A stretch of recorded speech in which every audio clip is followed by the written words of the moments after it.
Perkins Online, the thinking person's talk show. Now here's your host, Wilmot Mutty Perkins.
Morning, everybody. Morning, and welcome once again to Perkins Online. We're going to start a little differently this morning. We have an urgent telephone call, we're told, from Mr. Darrell Vaz, the Jamaica Labour Party candidate for the West Portland seat. Hello? Morning, Mutty. Morning, Mr. Vaz. How are you? Why not good at all? What is the problem? The bridge at I call the Leech Pond River and Bridge, which is on the border of St. Mary and Portland, which is part of the work that is being done by the North Coast Highway contractors, Peel, has collapsed. What? The bridge the has bridge collapsed? Has collapsed. What has happened, Mutty, is that they made a provision. They interfered with the original bridge that was there, obviously, to upgrade. And they made a temporary arrangement for the vehicles to pass, where they put in culverts and, of course, put a structure so that the vehicles could pass over in single lane. Well, I'm presently on location. Nobody can get from Portland into St. Mary or vice versa. There is lines of traffic on both sides, and it is sheer incompetence. It is barely drizzling. As you know, we have not had any weather systems over us. So it is not even the normal Portland rain that has fallen between last night and today. It is a disgrace, Mutty. They have more equipment out here than John Reed boat. Every different type of equipment. And it is now that they are trying to salvage the situation, which cannot be salvaged. It is chaos. And the truth of the matter is that it is technical incompetence. Why do you say that? I am looking at the site now. I have driven past it, and if you know, well, you're a Portland man, so you would know. The water comes down, and this is close to the seaside, because you're on the coast road from Anata Bay to Portland. Yes.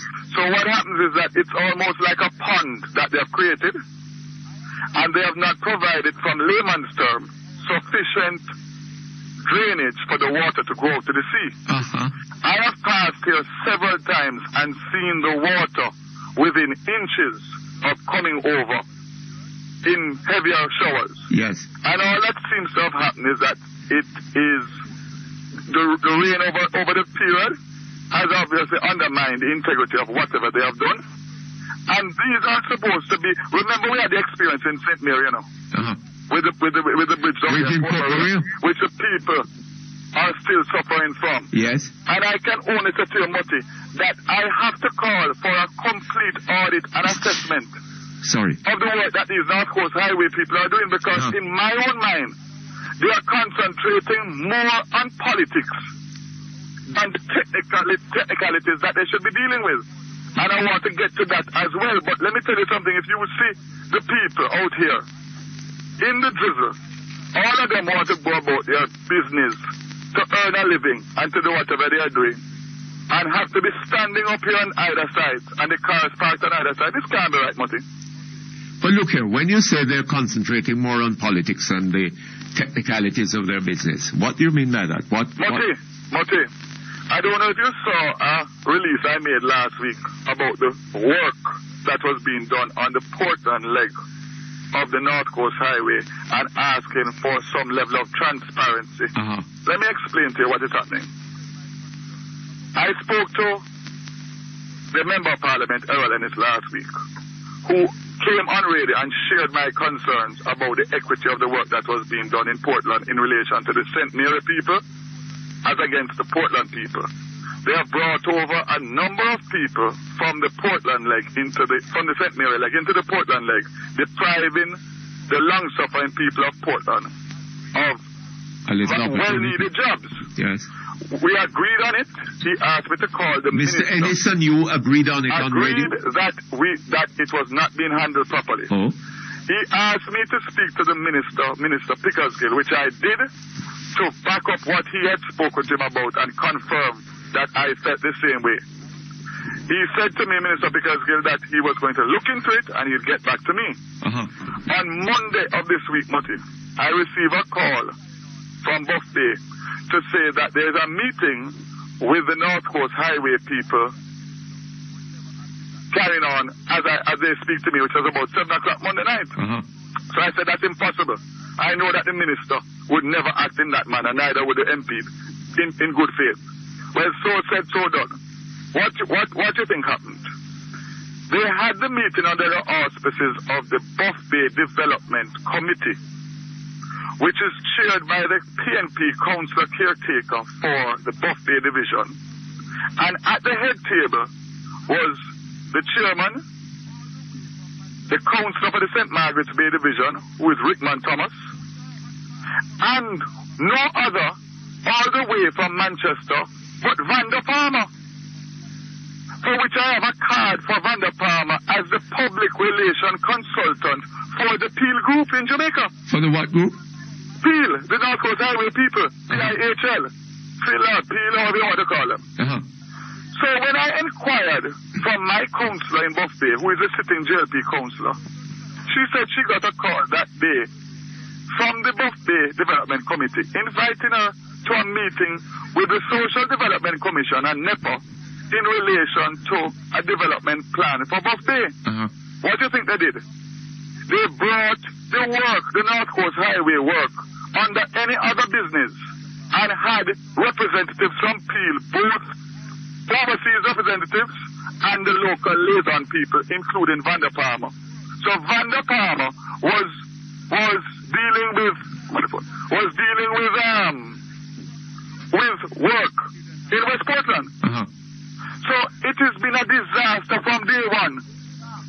But I should have thought that he'd have had his hands full in Manchester. Absolutely, but what I'm saying to you is that this whole Portland thing has been a fiasco. And this is just the final leg of it, because how can these people be in a situation here where this has happened and there's no floods in Jamaica? Are there any of the North Coast Highway people there? Mutty, as you know, I think it's a Danish firm, if I'm not mistaken. Well, they are all here. As a matter of fact, they are almost outnumbering the Jamaicans. So are they offering any explanation? They are offering nothing but running up and down. And one of them is just telling me, directing me like a police to move my car. Mutty, let me tell you something. The only thing that can happen based on the St. Mary experience, I have no faith in the expertise of these people, and I think that the Jamaican people deserve, since it's our taxpaying dollars are paying for this thing to be properly audited and assessed, because I'm not even sure that the work that is being done, the preliminary infrastructure work, if this can happen. So look here, Mr. Vaz. You are now on the Portland side of that bridge. I am on the St. Mary side. You're on the St. Mary side? Or you are going to Portland? Going to Portland. I'm on the St. Mary side. And as I said to you, as I speak to you, it is not even raining.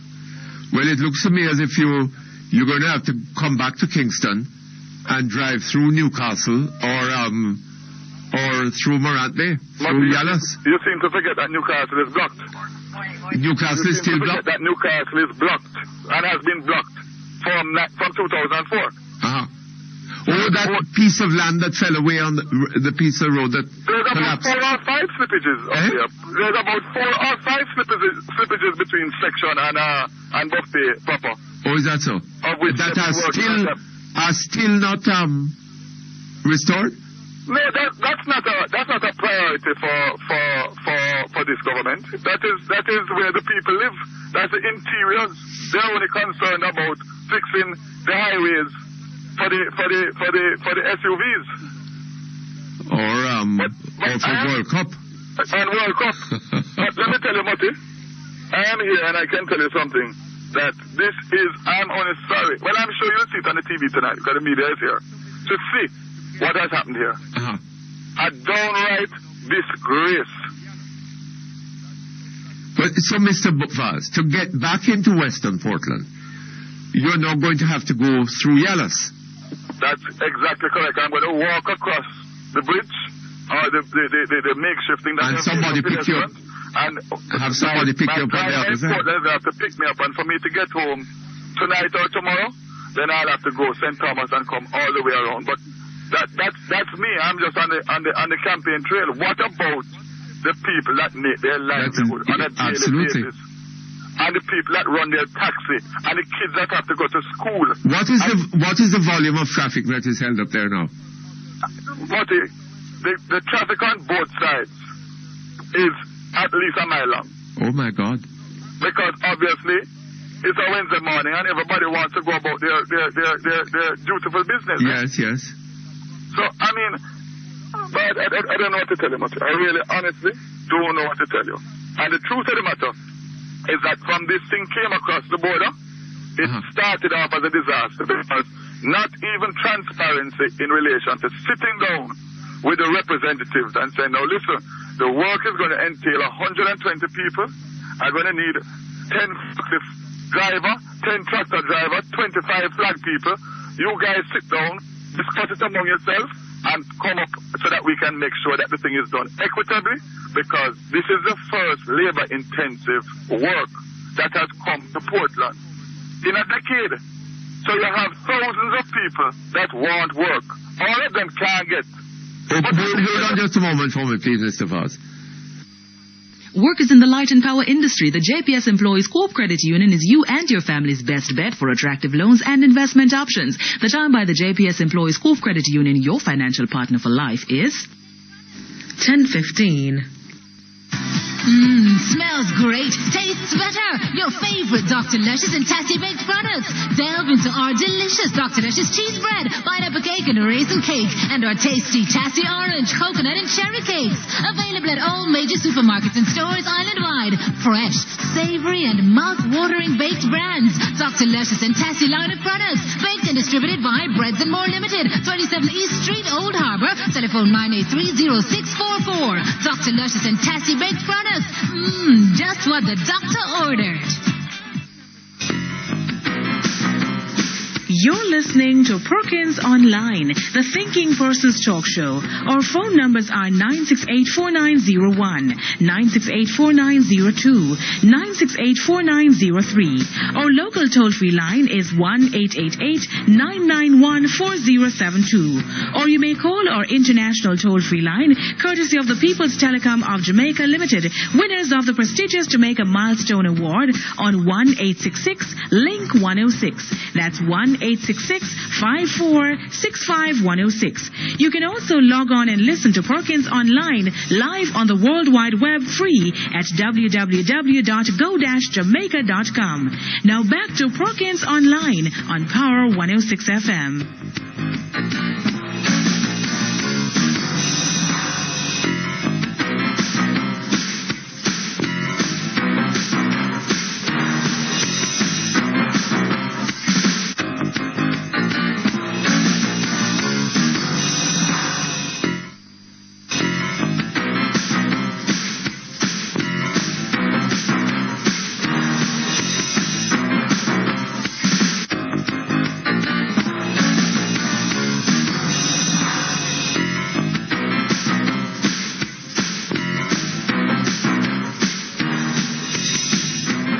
Okay, thank you very much.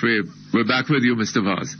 Mutty, what I want to ask you, because you are more powerful than me. Me? Who is going to No, man, I'm not any such Who thing. is going to compensate these people that livelihood has been affected today because of the incompetence?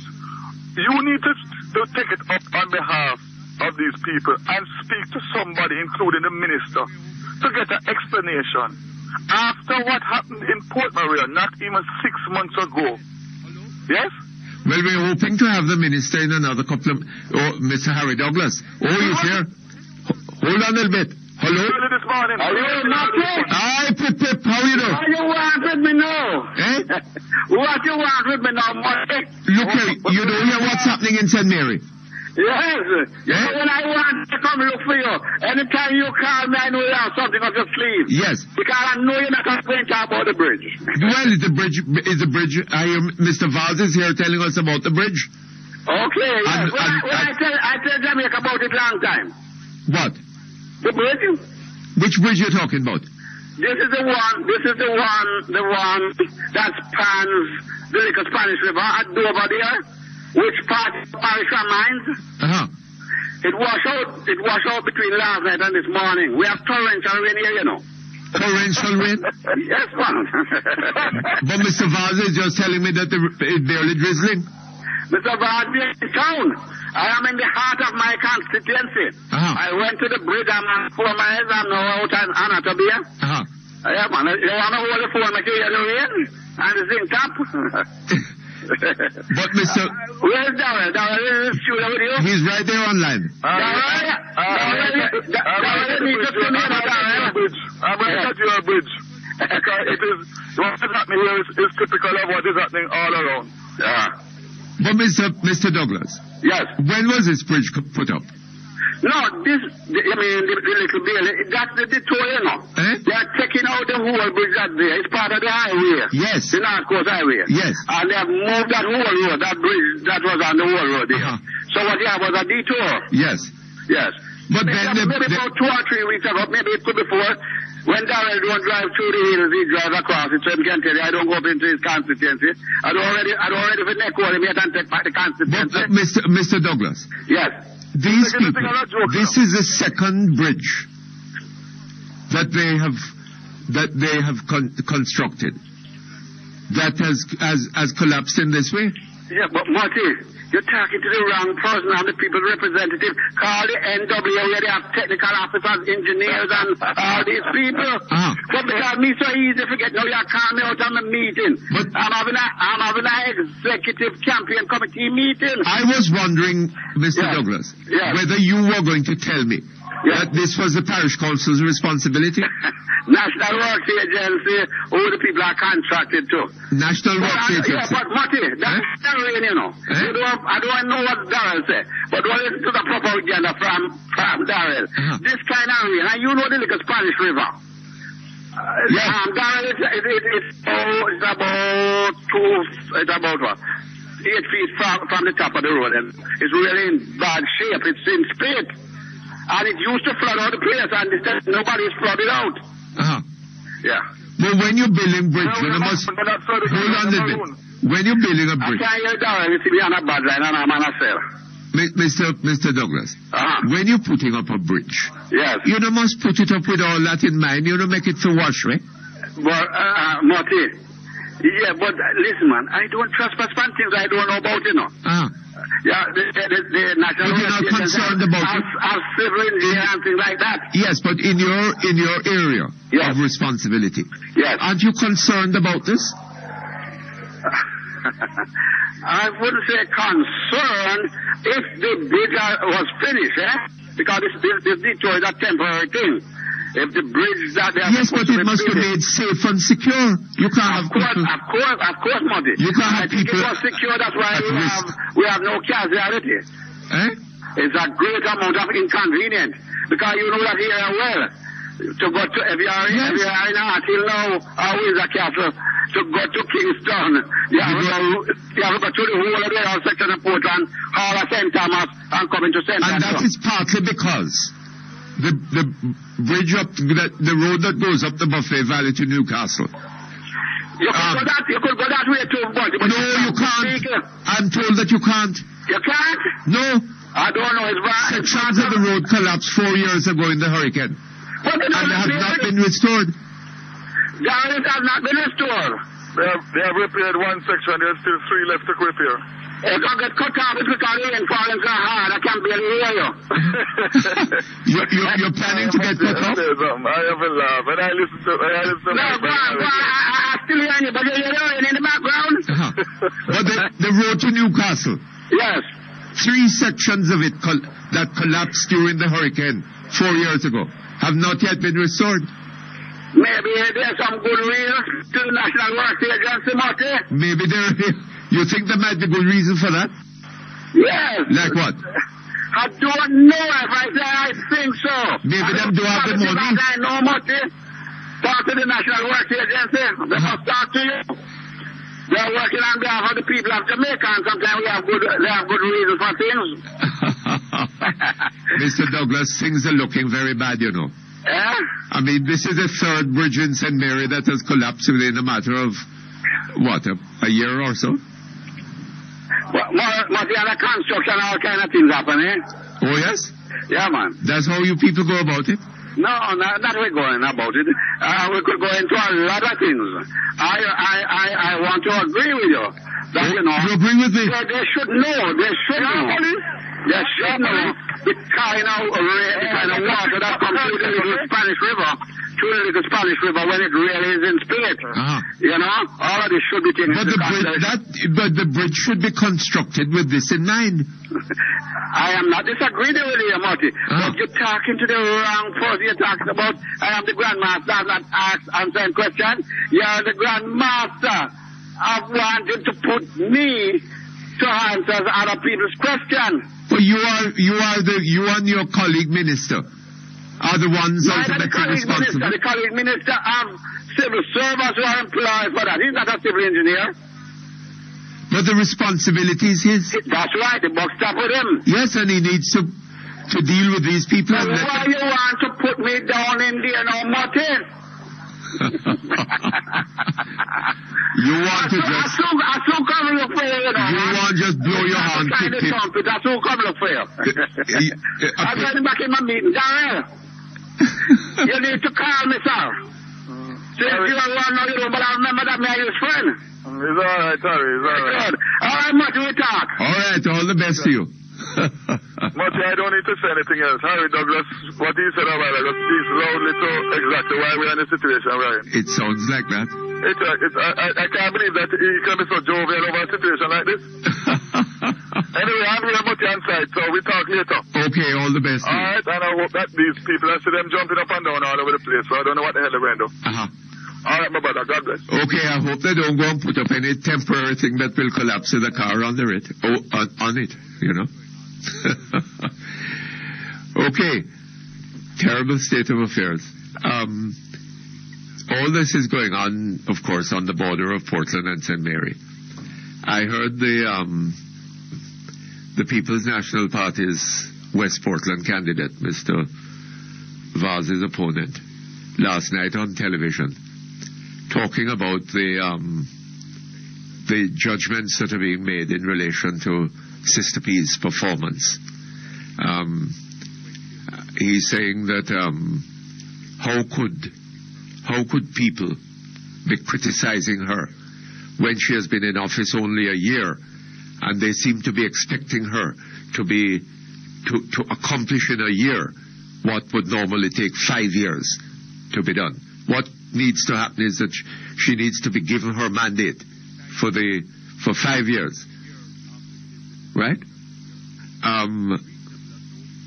And to criticize her now, a year after she has been in office, just a year, is unreasonable, and no male prime minister has ever been so criticized in Jamaica.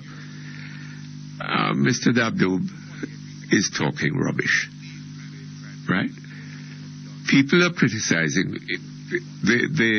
Nobody expects the prime minister to have done in 1 year what would normally require 5 years to be done in.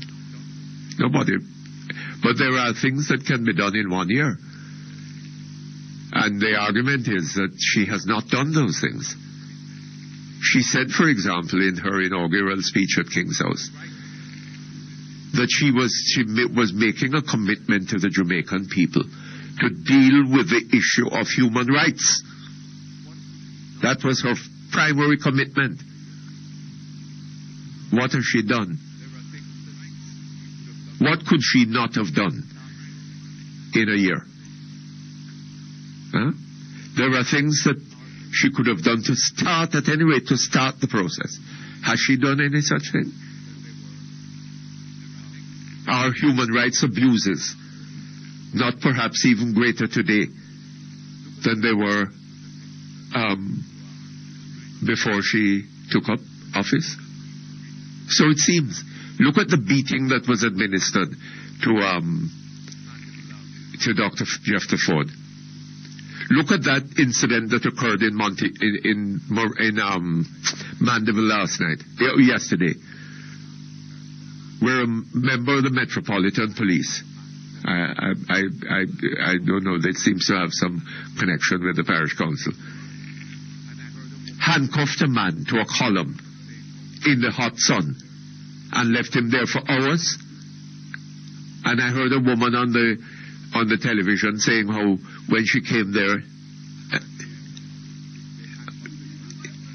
the municipal police, sorry it was, and they handcuffed this man.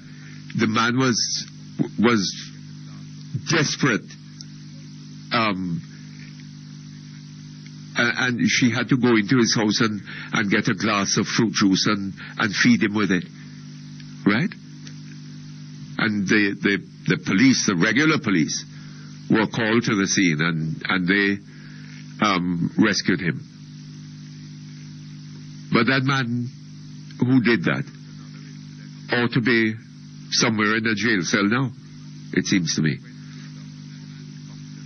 And then there was another incident in Montego Bay where the police went to some function that they were having there and rounded up over 100 people,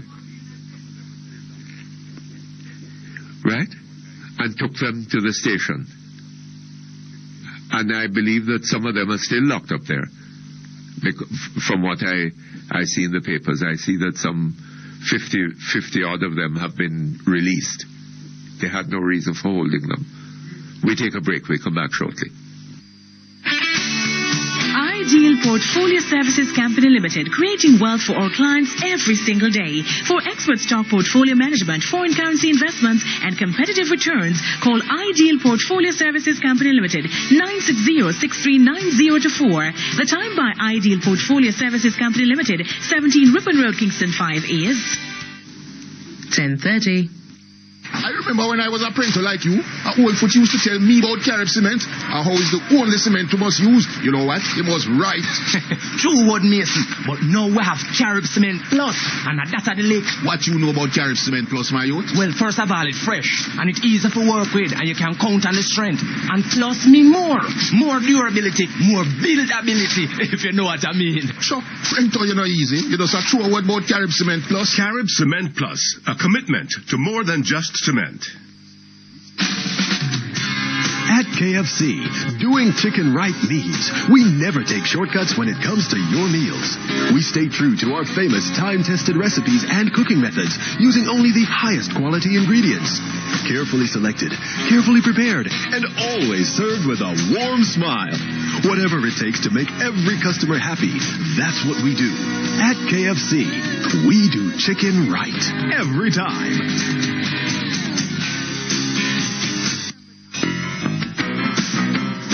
You're listening to Perkins Online, the Thinking Person's Talk Show. Our phone numbers are 968-4901, 968-4902, 968-4903. Our local toll-free line is 1-888-991-4072. Or you may call our international toll-free line, courtesy of the People's Telecom of Jamaica Limited, winners of the prestigious Jamaica Milestone Award on 1-866-LINK-106. That's 1-866-5465-106. You can also log on and listen to Perkins Online live on the World Wide Web free at www.go-jamaica.com. Now back to Perkins Online on Power 106 FM.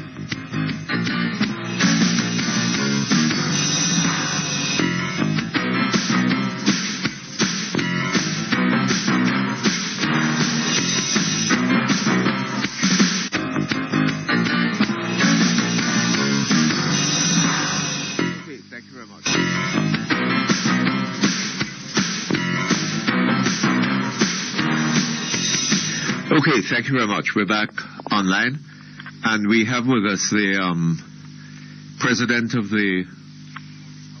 Jamaican Sir Justice, Mr. David Wonken, who happens also to be a lawyer. Hello? Morning, Wilmot. Morning, how are you? Not too bad. Small correction. Chairman of Jamaican Sir Justice. Oh, not President? No. Chairman? Chairman. I see. All right, thank you for that. Mr. Wonken, this incident in Montego Bay. Yes, I've seen it in the Gleaner. You saw it in the Gleaner. Apparently, there were discussions about it on various programs. I heard a discussion on Beverly Manley's program this morning, and I need to get that tape to bring it here and play it on the air. I had not heard it, regrettably. You didn't I've hear heard. it. I've heard a summary of the discussion. But I see that a couple of lawyers have now got into the matter, in the sense of commenting on it, and they include the public defender and Mr. Churchill Neater. Yes. And they're now pointing out that the police have no right, they have no authority to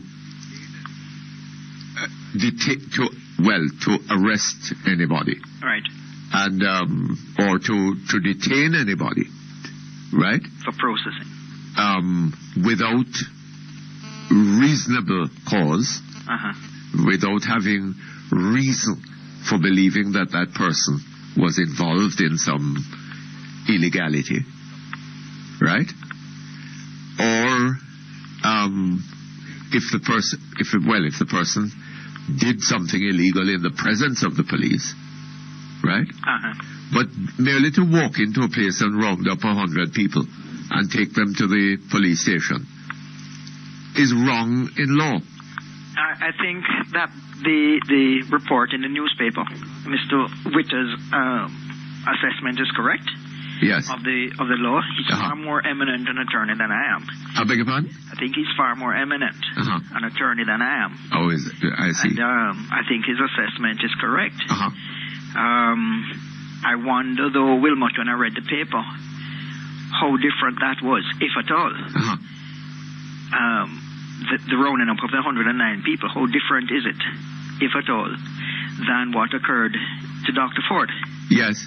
I don't see any distinction whatsoever in principle. And similarly, I would say that spot checks, arbitrary traffic spot checks by the police are equally wrong. Yes.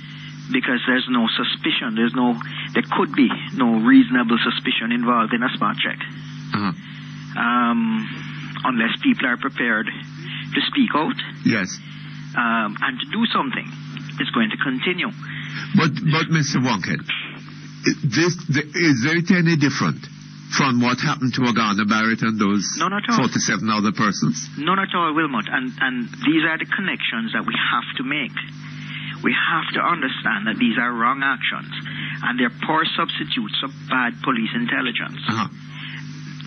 But what is it, sir, that has caused these things to have been going on in this country for as long as they have,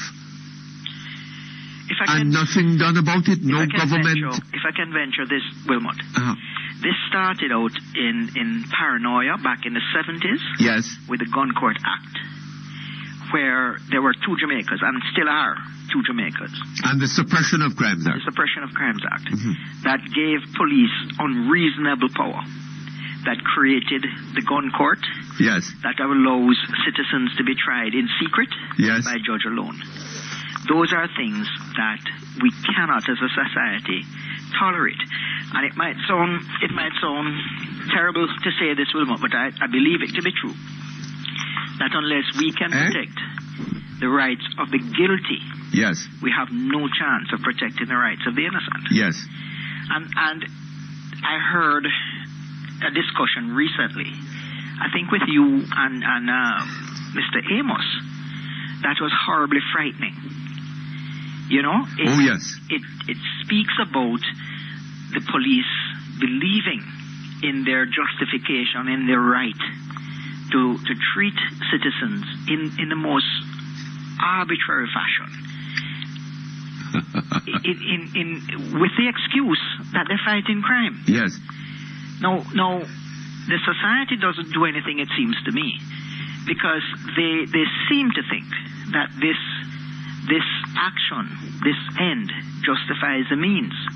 You know? Yes. And for that reason, they believe that they're somehow immune to crime or immune to this kind of police abuse, and therefore allow the police to abuse the other citizens, because the other citizens may well be criminals.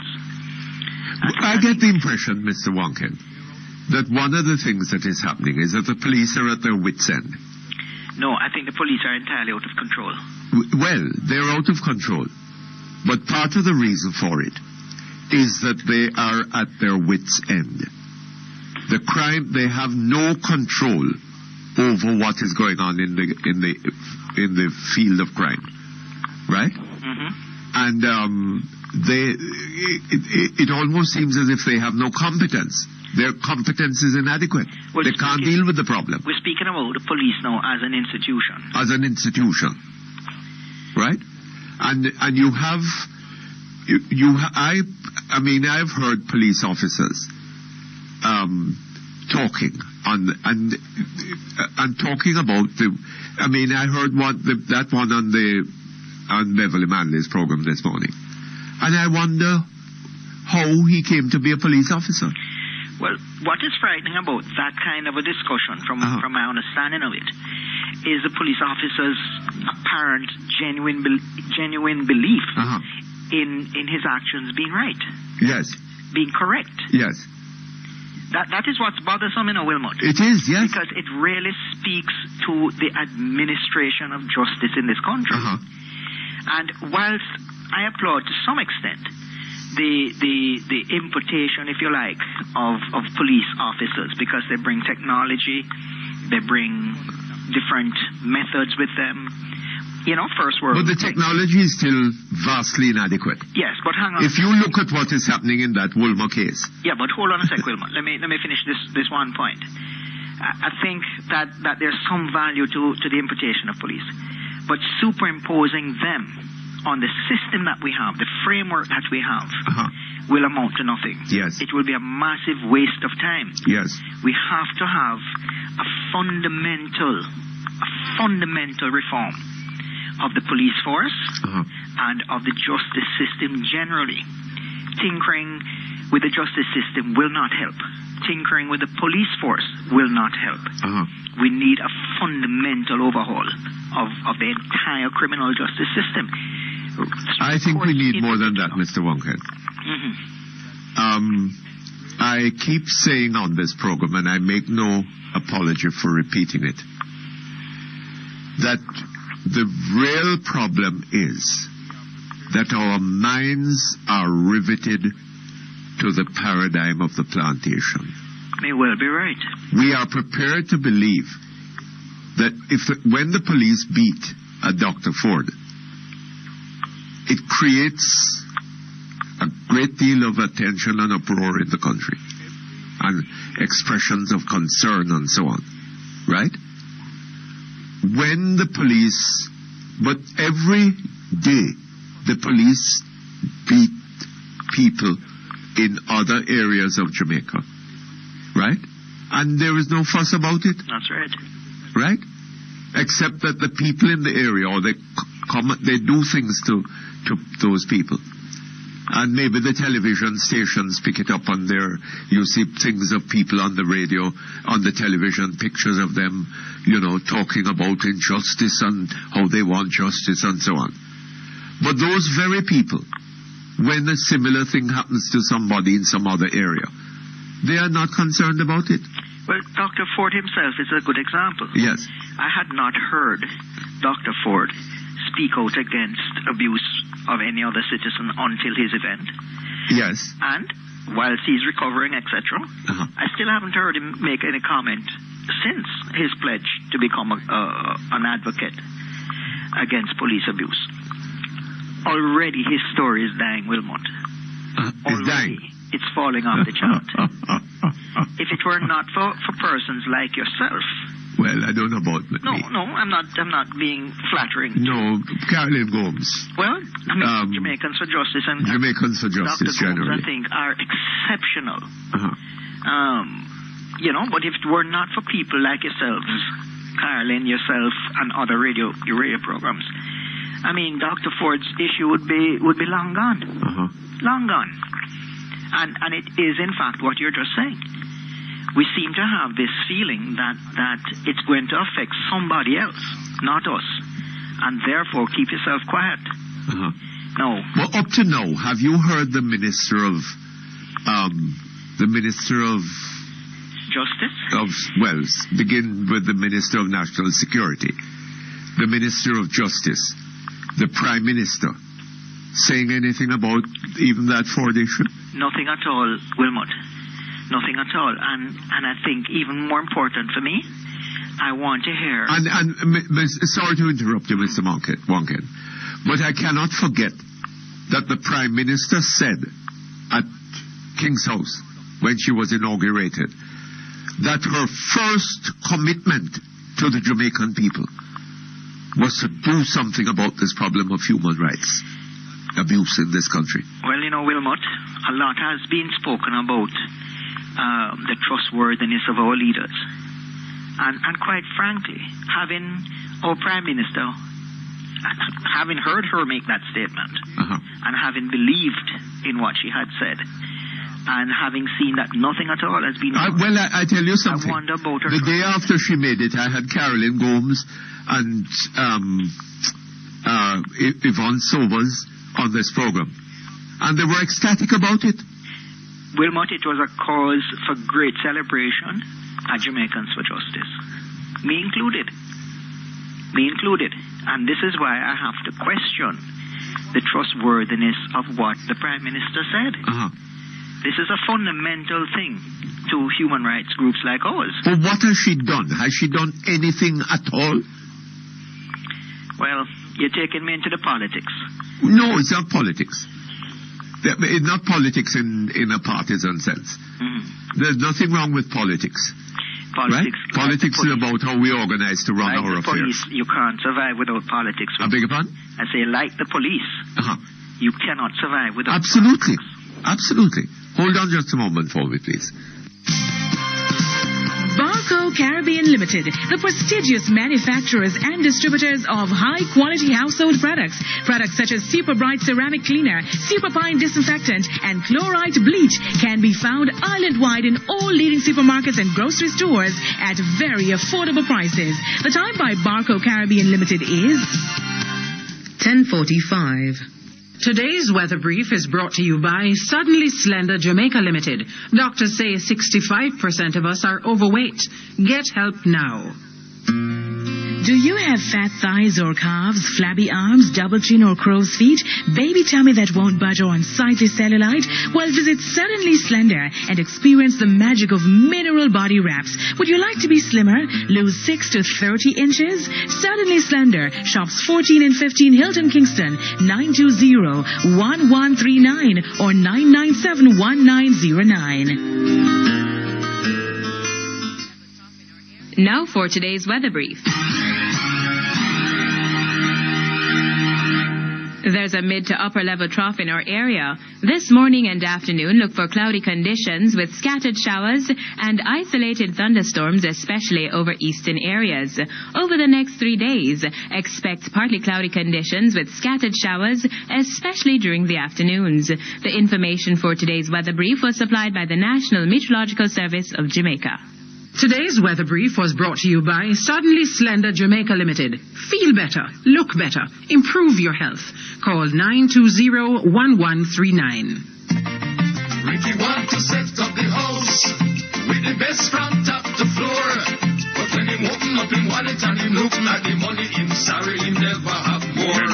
Ricky no matter stop you come to it. We said the best hardware you can get it. When the price is nice and you get advice, the choice could only be Stewart's Hardware and Home Center, Maypen, Lionel Town and Old Harbour, where the price is right and the customer is always first. Stewart's Hardware. You're listening to Perkins Online, the Thinking Person's Talk Show. Our phone numbers are 968-4901, 968-4902, 968-4903. Our local toll-free line is 1-888-991-4072. Or you may call our international toll-free line, courtesy of the People's Telecom of Jamaica Limited, winners of the prestigious Jamaica Milestone Award on 1-866-LINK-106. That's 1-866-5465-106. You can also log on and listen to Perkins Online live on the World Wide Web free at www.go-jamaica.com.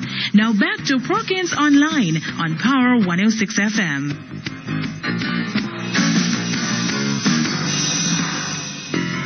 Okay, thank you very much. We're back here with you, Mr. Wonken. I'm here. Uh-huh. You know, Wilmot, the human rights groups, Jamaicans for Justice, FAST, and the International Human Rights Commission in Jamaica have no shortage of work, no matter where it comes from. And it's groups like us that protect the rights of citizens against government. And we are, by our nature, in a position of being opposing government, because that's the only entity that can really abuse human rights is a government, you know. Yes. Otherwise, it's a simple crime that you have laws to protect you. Absolutely. It's really state that can create a human right. And look here, to focus on the police seems to me to be a flawed process of thought. It must. Right? Because if the government of Jamaica wanted to protect the rights of its citizens, if it saw itself as having this obligation, then the police could not be behaving in that way. The government would have put a stop to it long time. You've brought to mind something very important. But hold on a little bit. It is the government of Jamaica that have put in place legislation like the Suppression of Crimes Act, right? And the Gun Court Act, which seem to be there to facilitate the abuse of citizens' rights. Well, why else would you have a trial of a citizen in secret? What is the rationale of having crimes involving guns tried in secret, Wilmot? Do what? When you have a gun crime being tried in secret, what is the purpose of that? Well, God alone knows. You know, why? What is the rationale? Except to make it easy. I mean, you as Lord Hewitt said, it is not only of some importance, but it is of fundamental importance that justice should not only be done, but that it should manifestly and undoubtedly be seen to be done. Absolutely. Right? And the importance of that statement, you know, is not the visibility of seeing justice in operation. Yes. It's to ensure that justice, in its true definition of the word, is carried out. Because what that means is equality. Yes. You get punished the same, you get rewarded the same. Yes. That's justice. No matter who you are, if you commit the crime, you get the same punishment as any other citizen. Absolutely. And that is justice. And that's why is that the happening? visibility of it is so important. Is that happening? No. But you brought something to mind, though, Wilmot. And it is this.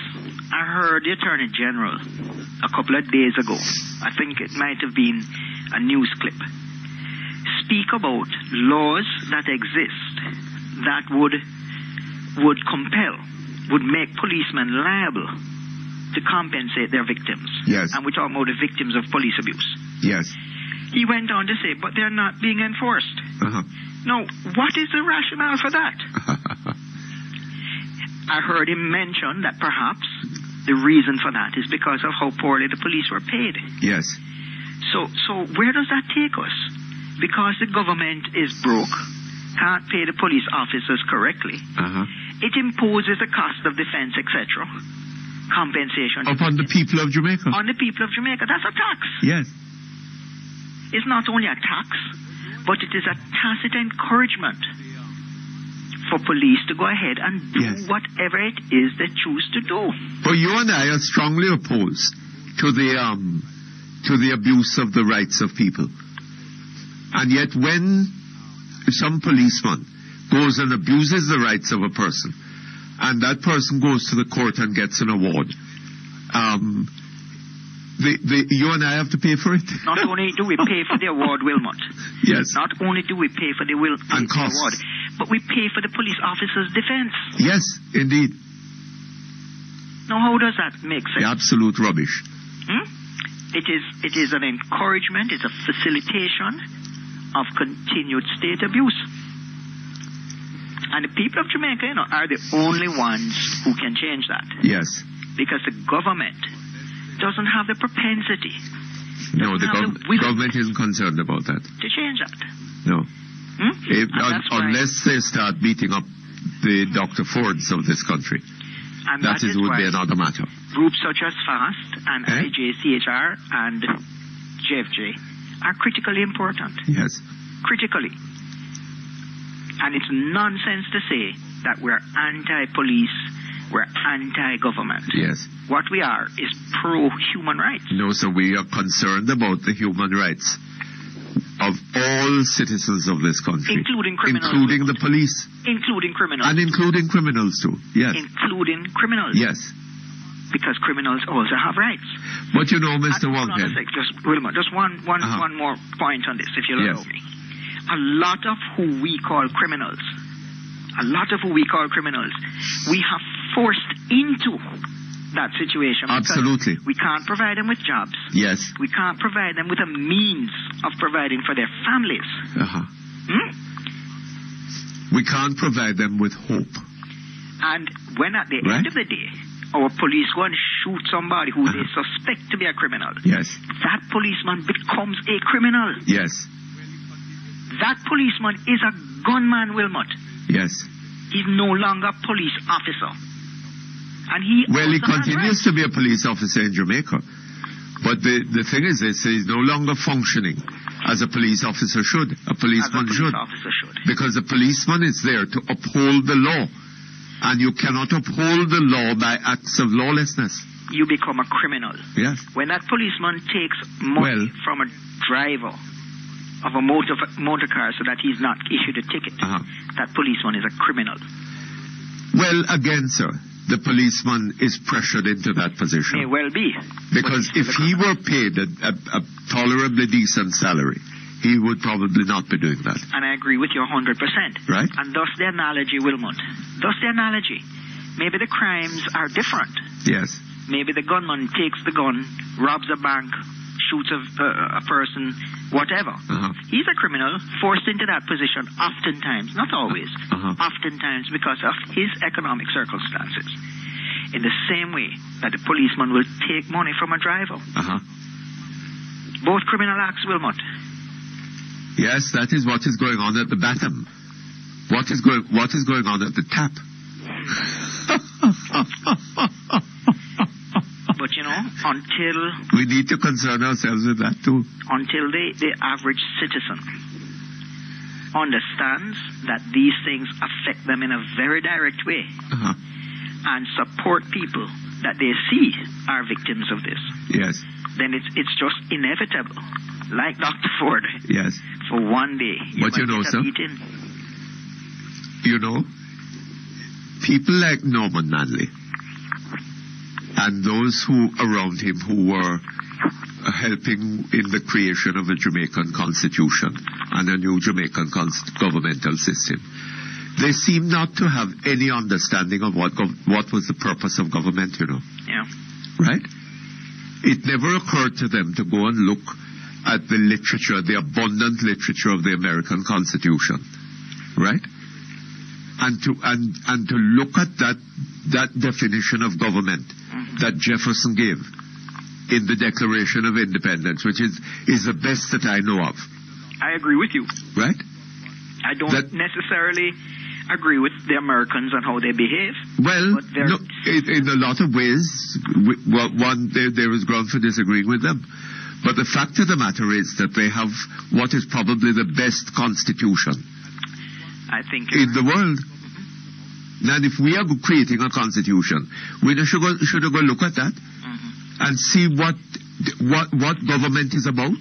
We had no idea what government was about. Well, we might have, Wilmot, we might have rejected, our framers might have rejected what they saw. Well, because, look, however you want to think about it, the constitution of a country is the only restraint that the citizens have against government. Yes. And that is what the Constitution is intended to do.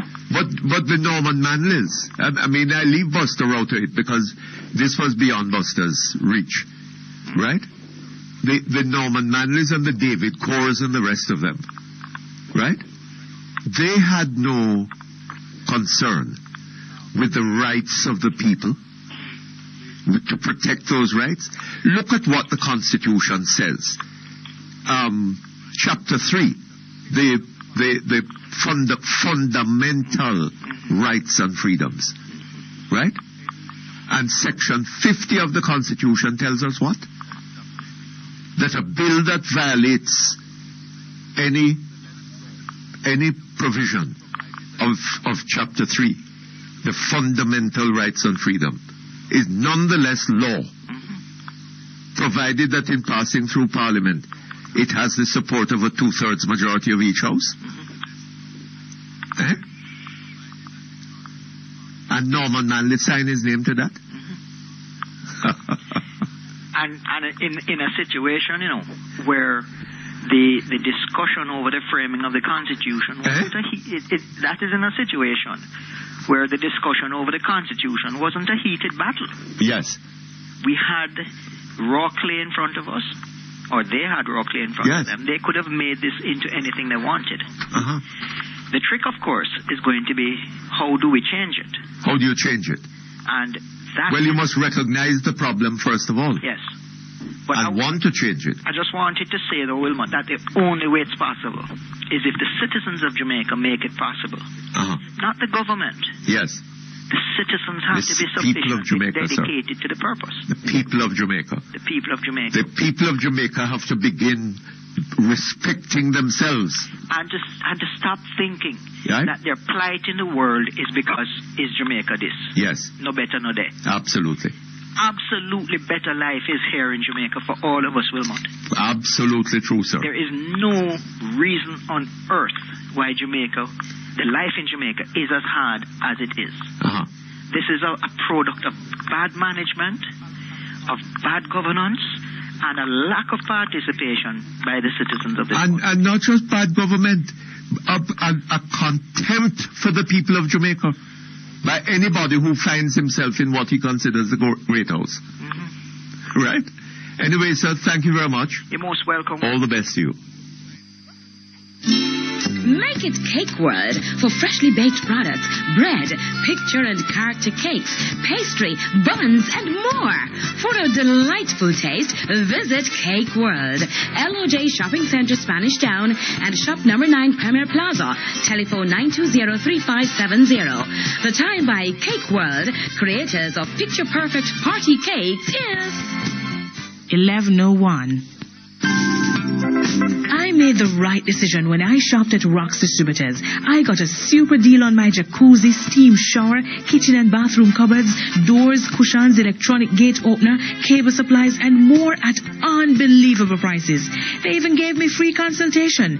Now my home is elegantly decorated thanks to Rock's Distributors. Rock's Distributors, 91 to 93 Newport Boulevard, and their warehouse at 218 to 219 Newport West. Telephone 901-901729. That's 901-901729. Rock's Distributors, making your dream home come true.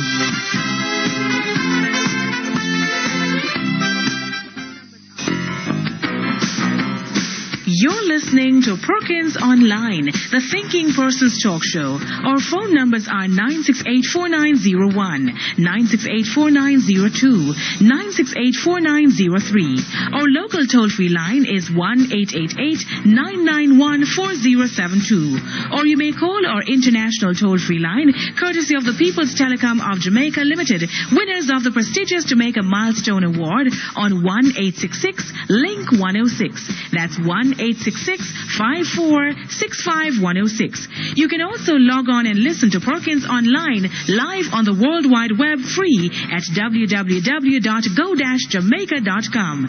Now back to Perkins Online on Power 106 FM.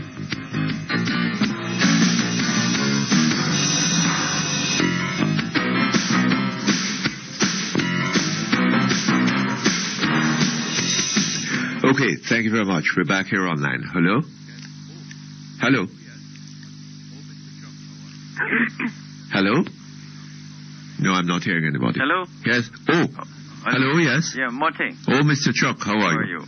Let me just say, Mutty, how glad I am that more and more people are coming out to denounce what obviously, is an illegitimate and illegal act of the police. Yes. In rounding up people, and locking them up, even for 1 minute. In Ghana-baratizing them. Right. To give a new phrase. Yes. You see, Monty, this is something that has been going on for the better part of 15 or more years. Yes. And you in particular, and a number of human rights bodies, when we denounce it, people say we're anti-police. But it's not that we're anti-police, because to be frank with you, Monty... But the police are citizens of... Policemen are citizens of Jamaica. Not only that, Monty, you have some very good and decent police officers. Let us not ignore that. In fact, a good majority of them are. Yes. But you have some who feel, have a cowboy attitude, who feel they must demonstrate the power they have and just round up people at will. Yes. And why I call Mutty is that the citizens of this country and people who know better must put the foot down, as I suspect the public defender and Churchill need to, all the human rights bodies are doing. And I just want to tell you this, that if you put your foot down, sometimes you can get some results. Recently, Mutty, there was a meeting between two group of boys at on the Gully Bank. Yes. I brought them together with the ministers fraternal. And while we were there, the police swooped down on us. I was there at the time. I was further down on the Gully Bank. I heard that the police swooped down and was about to take everybody, call for a van, to take ministers and everybody up to Constant Spring. Yes. So, my counsel called me and said, everybody's going to be scraped up now and put in a van. So I went up there and I recognized the office. I didn't know him, but somebody told me his name. And then I recognized another one of the officers. I said, you cannot do that. And if you do that, I will be the first to denounce you and to sue you on every single one's behalf. Yes. Unless you can say which one you want, who you have reason. And why you want him. Right? You are not going to take ministers or anyone from here. Yes. In fact, the poor ministers were a bit frightened too. And, in fact, they made formal complaints to the police after the incident. But the point there was that they finally agreed that they would only pick up two fellas because those are the two that they may have reasonable suspicion of having committed. They may have reasonable suspicion. That's it, but make sure that you have something on them. Well, they detained two of them, but by the time they got to Constant Spring, within a matter of hours, they were released, Mutty. But, But they should be sued. No, there's no doubt, but apparently, you know, Mutty, when it went up, and I must admit, I didn't go to the police station, but the ministers, to their credit, went with the two men because they saw the injustice of what was being done. Yes. And they stood their ground and stayed at the Constant Spring police station until the two men were released.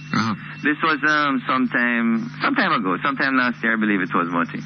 But one of the points we must emphasize, Mutty. Well, hold on, Mr. Schucher. Before you go further. Yes. You know one of the problems with that? That if those two men were to take an action against the police, right? How much would they be awarded in damages? Mutty? To Ponsipney? Sometimes the damage awarded is contemptuous. Yes. You see, and that's the problem. I remember... So this thing goes, it's not just the police constable that is at fault here. It goes right up to the top. The justice system, Mutty, is at fault, which I come to in a second. But you know, Mutty, once a similar thing happened to a number of young men from Morgan Lane. Yes. And I think through Jamaicans for Justice, they threatened to sue the Justice Department, and some settlement was arrived at. I don't know the amount that was paid to these young men, but I know some settlement was arrived at. And what is happening around Jamaica, Mutty, is that this thing is happening every day, every week, perhaps every day. Yes. And unfortunately, the young men in these communities believe that this is normal. Yes. And none of them... And police officers believe so. That it I is heard normal. the police officer from Montego Bay talking to Beverly Manley on her program this morning. Yes. Right? And he was convinced. That what he's doing is okay. That what he did was right. And I'm saying, Mutty, what must be emphasized, just as Churchill, Neat, and Earl Witt are saying, that unless the people are prepared to take action, this will continue. Yes. And you know, Mutty, unfortunately, the police officers believe they have a right to scrape up men like animals and put them in a truck, and as they say, they want to check them out. But they do have a right, Mr. Chuck. If there's reason. Because if they do it, there are no consequences. You know, Mutty, and the truth of the matter is that the government of the day is largely responsible. And why I say, Mutty, you know, there was a gentleman who was the director of the Police Public Complaints Authority. His name was Mr. Morrison. Yes. And once I met him, you know, Mutty, and he came from Canada to assist with the PPCA, and he said he had resigned. I said, but why are you resigning? He said he was working here for, I think, 3 years, and he's convinced that the police is out of control, and the authorities will not do anything about it, and are not prepared to do anything about it. Yes. And the PPCA, Mutty, you set up this body, and it has been completely sidelined. And I'm saying, Mutty, that when you see action like, not only to Jepta Ford, which is really, really outrageous, but also to the young men in the inner city communities every week, every day. Yes. You ask the question, who is allowing this to happen? Then, Mutty, did you see last night what happened to that man in Mandeville? On TV last night? Yes. TVJ had it. Yes. And, Mutty, it is shameful. It is disgraceful. Yes. I don't know the full story, but even if the man is wrong, even if he had committed a crime and there's no indication that he had, yes, there's absolutely no justification to treat a human being like that. But the man who did it to him, handcuffed him onto the column in the hot sun. Yes. I just left him. But you know what? I don't know who the person is, but he must, I understand it as the municipal police, whoever that is. Yes. But obviously had some authority, state authority, because he had a handcuff. Yes. He has some state authority. And that person, I mean, that matter should be investigated, Mutty. And I hope that the parish council, Sally Portius, was there, that we can get a full report as soon as possible. And unlike what was promised by the Prime Minister when the woman was beaten up, that we can hear exactly what occurred. You remember the Prime Minister? I think that Sally Portia should demonstrate that she's not prime ministerial, but absolutely. She's a lady of action and just not setting up committees. Yes. And you know what? It brings me, I'm so passionate about the justice system and the delivery of justice in this country. Yes. I would urge your listeners to read Barbara Gale yesterday and today. She's doing a series on the justice system. Yes. And Mutty, I can only put it in the words of Cliff Hughes, which is 2 evenings ago. He said the Supreme Court stinks. And I'm sorry to say this, Mutty, but justice stinks in Jamaica. I'm sorry to say it. But I heard Cliff Hughes, he said he went to the Supreme Court, and the Supreme Court around there stinks. That's how he puts it. Oh, God. And when you read Barbara Gill and when you hear from people, I've not been over to the Supreme Court for quite some time. But when I went over there, Mutty, about several months ago, the place simply needs a clean-up. If you're going there, Mr. Chuck, make sure that you don't need to go to the lavatory when you go. Well, can you imagine, Mutty, that here is the Supreme Court of Jamaica. And what is sad, Mutty, is that about 15 years ago, just around 15 years ago, under the Sustainability of Justice program, the United States Aid and the Jamaican government spent $20 million United States dollars to clean up and fix up the justice system. This was after, you remember, the magistrate Harrison fell through one of the floors in St. Catherine? Yes. And they fixed up the resident magistrates court and the Supreme Court under the Sustainability of Justice program. Well, I gather they're spending $20 million to put a courthouse in a new courthouse in Balaclava, right? But you see, Monty, what I'm saying here, one of the recommendations, Monty, of that program was that the government of Jamaica undertook to maintain the courts annually up to the standard that it was presented in the early 90s. Yes. Since then, Mutty, the Supreme Court, the lavatory, they're no different from a cattle market or from Carnation Market, the usual market. But I gather the library is far less than it should be. Well, I have not been there recently, so I can't comment, Mutty. But the point is that because of the poor governance in this country, not only the Supreme Court stinks, Mutty, but the whole delivery of justice stinks. People don't feel they can get justice in the court. But if people don't feel that they can get justice in the courts, Mr. Chuck, what do they then do? And you know, Mutty, you hear people say they want justice and they want good roads or better roads. The justice system is creaking and is in a similar wreck like the roads of our country. Yes. And, people complain, and believe me, Martin, not too long ago, my constituents called me about the bad roads in various parts of the constituency. And I have to tell them the truth. I have to repeat what Omar Davis said. Me no have the money. Hold on just a moment for me, please, sir. Only the best is good enough for you. So get the best and widest range of tiles, various sizes to suit your style. Floor, wall tiles, Cameron Industries, Tiles, 963-0628 and 906-3862. The time by Cameron Industries Joinery Limited is 11:15. Oh, Oliver, what is it now? Paul, you know how me always tell you say Wendy's are the best. Yes. Well, now when me go to Wendy's, me can create me own a combo by choosing me side order. Me can have a medium fries, or me can have a plain baked potato, a small chili, a side salad, or a Caesar side salad at no extra cost. That's a really good deal. Good. Uncle Wendy's give you a choice. Me no eat no other fast food. Choose a side and create your own combo at Wendy's in New Kingston and Ligony Plaza. Me can have a fries, a baked potato, a chili, a side salad, a Caesar side salad.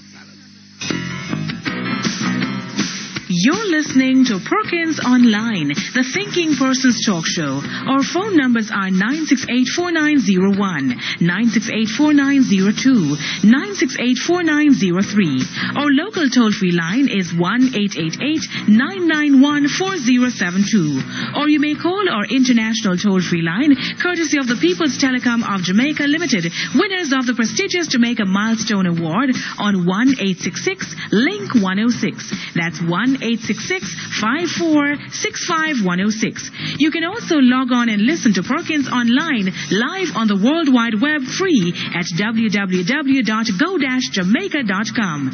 Now back to Perkins Online on Power 106 FM.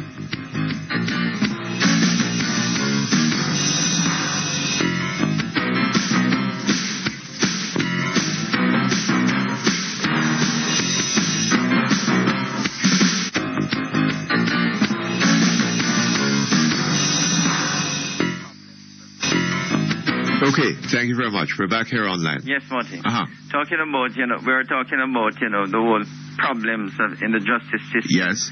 And how what is happening reflects, the decline and decay that is right across Jamaica, Marty. The roads, the gullies.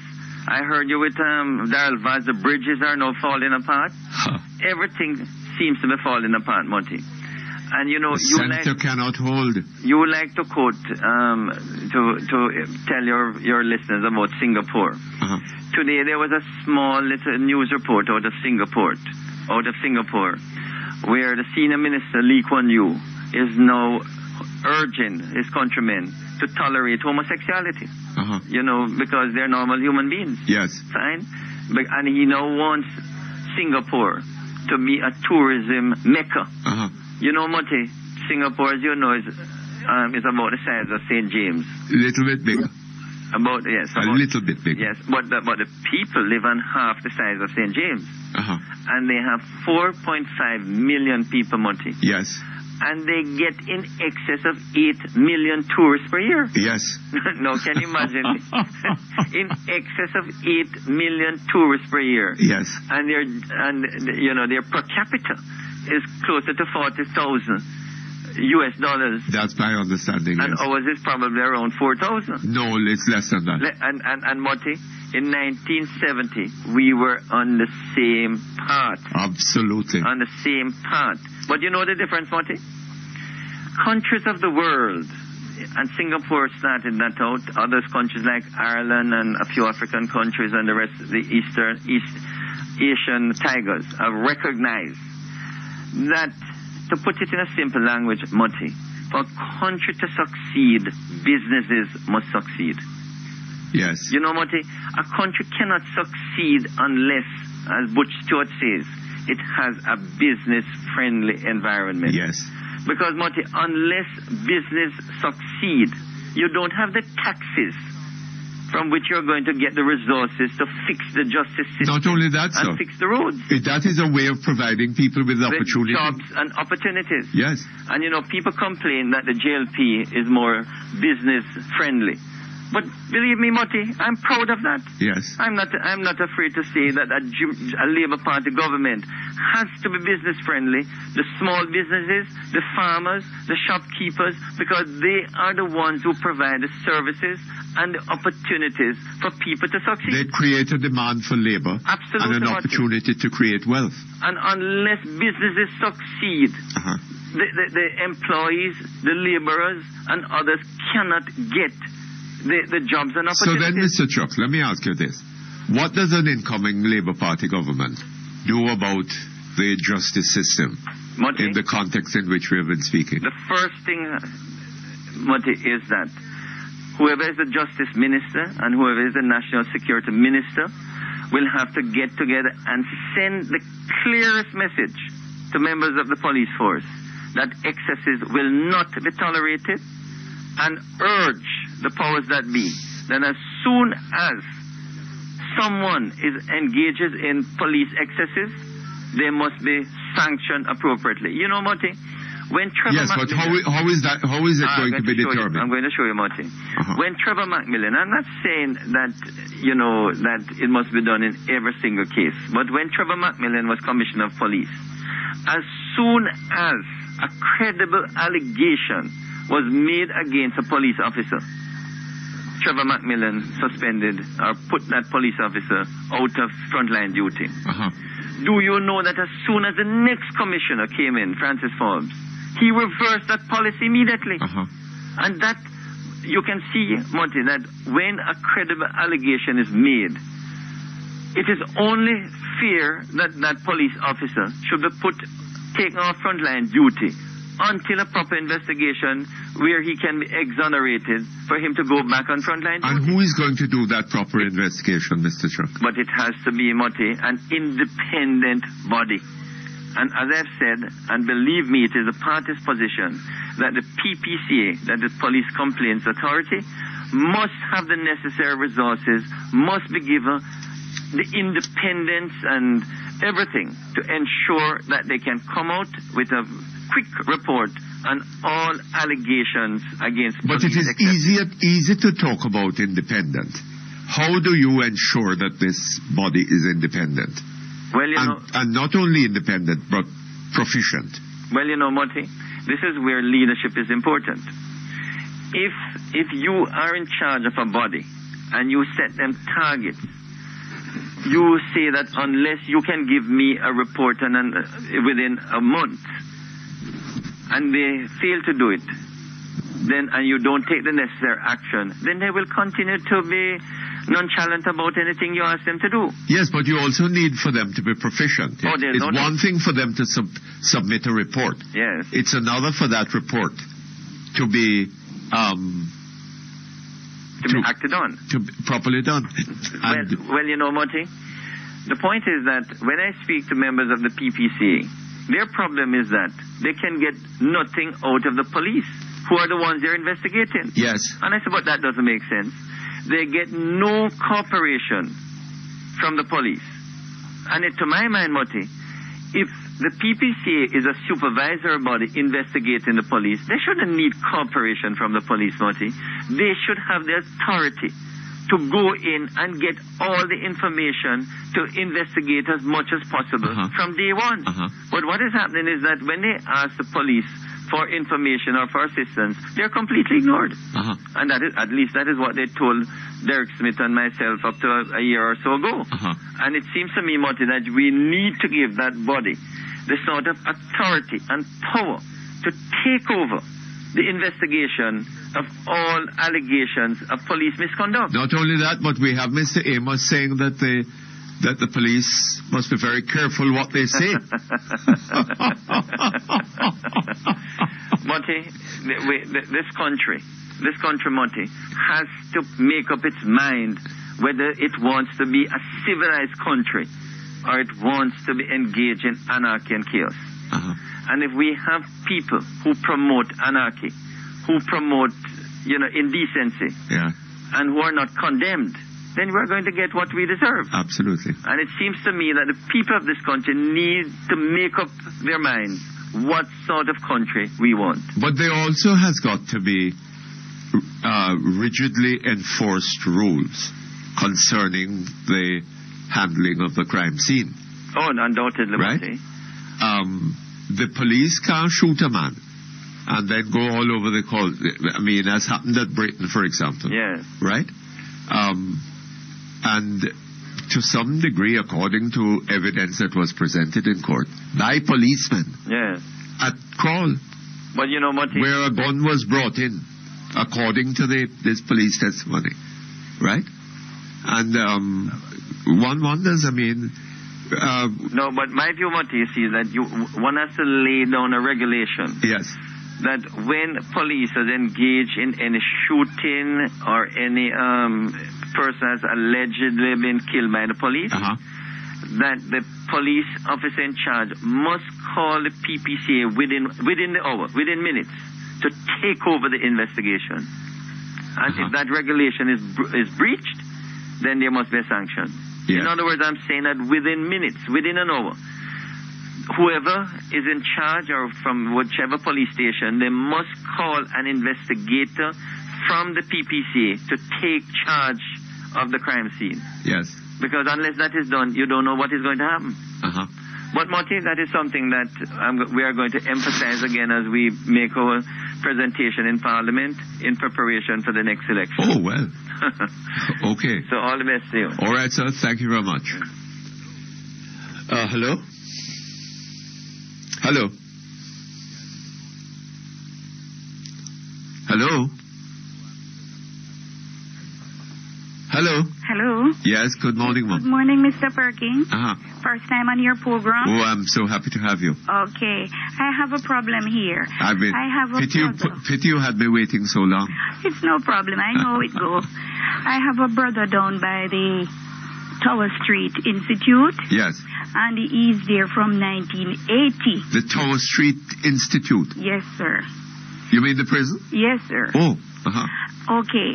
He has been there from when? He has been there from 1980. Yes.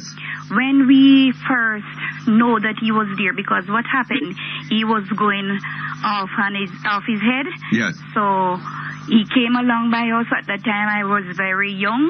Uh-huh. And he was going on, getting crazy and, troubling with a long lass. After we heard that he died, we checked to all the parlors. He wasn't there. Then my brother heard that a policeman know about it, so he went to him and he said we should go down to the prison. Uh-huh. That was 1 year after that. We went there, he was there.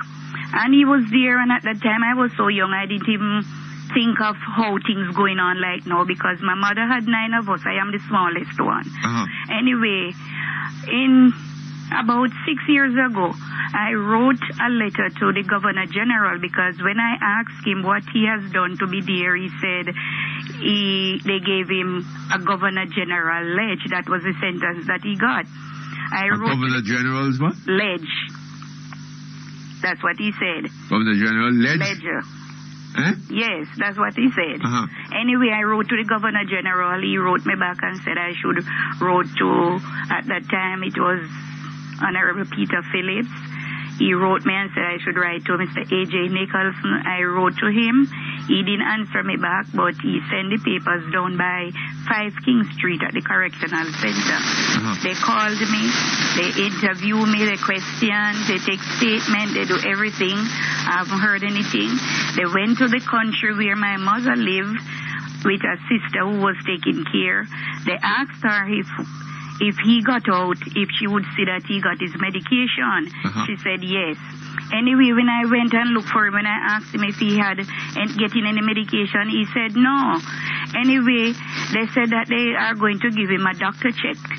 So, give him a doctor check-up to see if he's fit to be out. Uh-huh. When I went back, he said that they said they are waiting on his last paper from the doctor to see that everything is okay. About 4 years ago, somebody came from the prison to my home because they had my phone number and address. And they asked me if he comes out, where would he be going? I told them everything. I showed them where he would be going and what have you. I haven't heard anything from that. Hold on a little bit for me. Researchers at the University of Carolina Davis reported that phytonutrients in apple products may help protect against cardiovascular disease. Start drinking Mott's apple juices, distributed by T. Geddes Grant Limited. The time by Mott's Healthy Living is 11:30. Today's weather brief is brought to you by Independent Living, Jamaica's authorized provider of Pride Mobility scooters and lift chairs. I started worrying what to do when the doctor told me that Mama's arthritis was worsening. But then the nurse told me about independent living. It was a dream come true. Independent Living, the store that cares enough to provide solutions for your physical limitations. Supplies of hospital beds, lift chairs, wheelchairs, bathroom safety and rehab products. Independent Living, the caring store. 10 Merrick Avenue, Kingston 10. Or call 754-2195 or 754-5198. Rising above physical challenges, we can help you do it.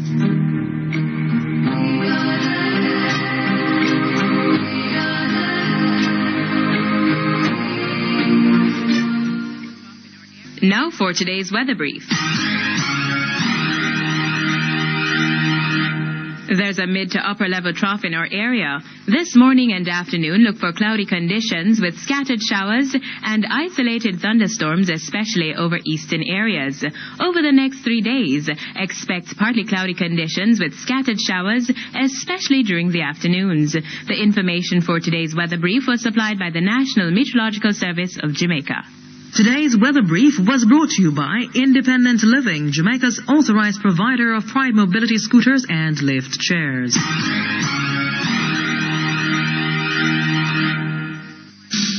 One your name just start. Cable and wireless card. Use it a yard and broad. Local and international. Make a shit to the UK, Canada, US. Then from US, Canada, UK, back a yard. Them a go on. That's right. Just Talk has a great offer just for cricket. From March 1 to May 1, buy a $500 Just Talk cricket card and get an additional 10% credit free. Get one, get with it. Once you're in it, you win it. Beastly, sound it. New cable and wireless card, it name Just Talk. So go get one, conditions apply. Test the monthly. Use it for any phone and every phone. Sound it. You're listening to Perkins Online, the Thinking Person's Talk Show. Our phone numbers are 968-4901, 968-4902, 968-4903. Our local toll-free line is 1-888-991-4072. Or you may call our international toll-free line, courtesy of the People's Telecom of Jamaica Limited, winners of the prestigious Jamaica Milestone Award on 1-866-LINK-106. That's 1-866-5465-106. You can also log on and listen to Perkins Online live on the World Wide Web free at www.go-jamaica.com. Now back to Perkins Online on Power 106 FM.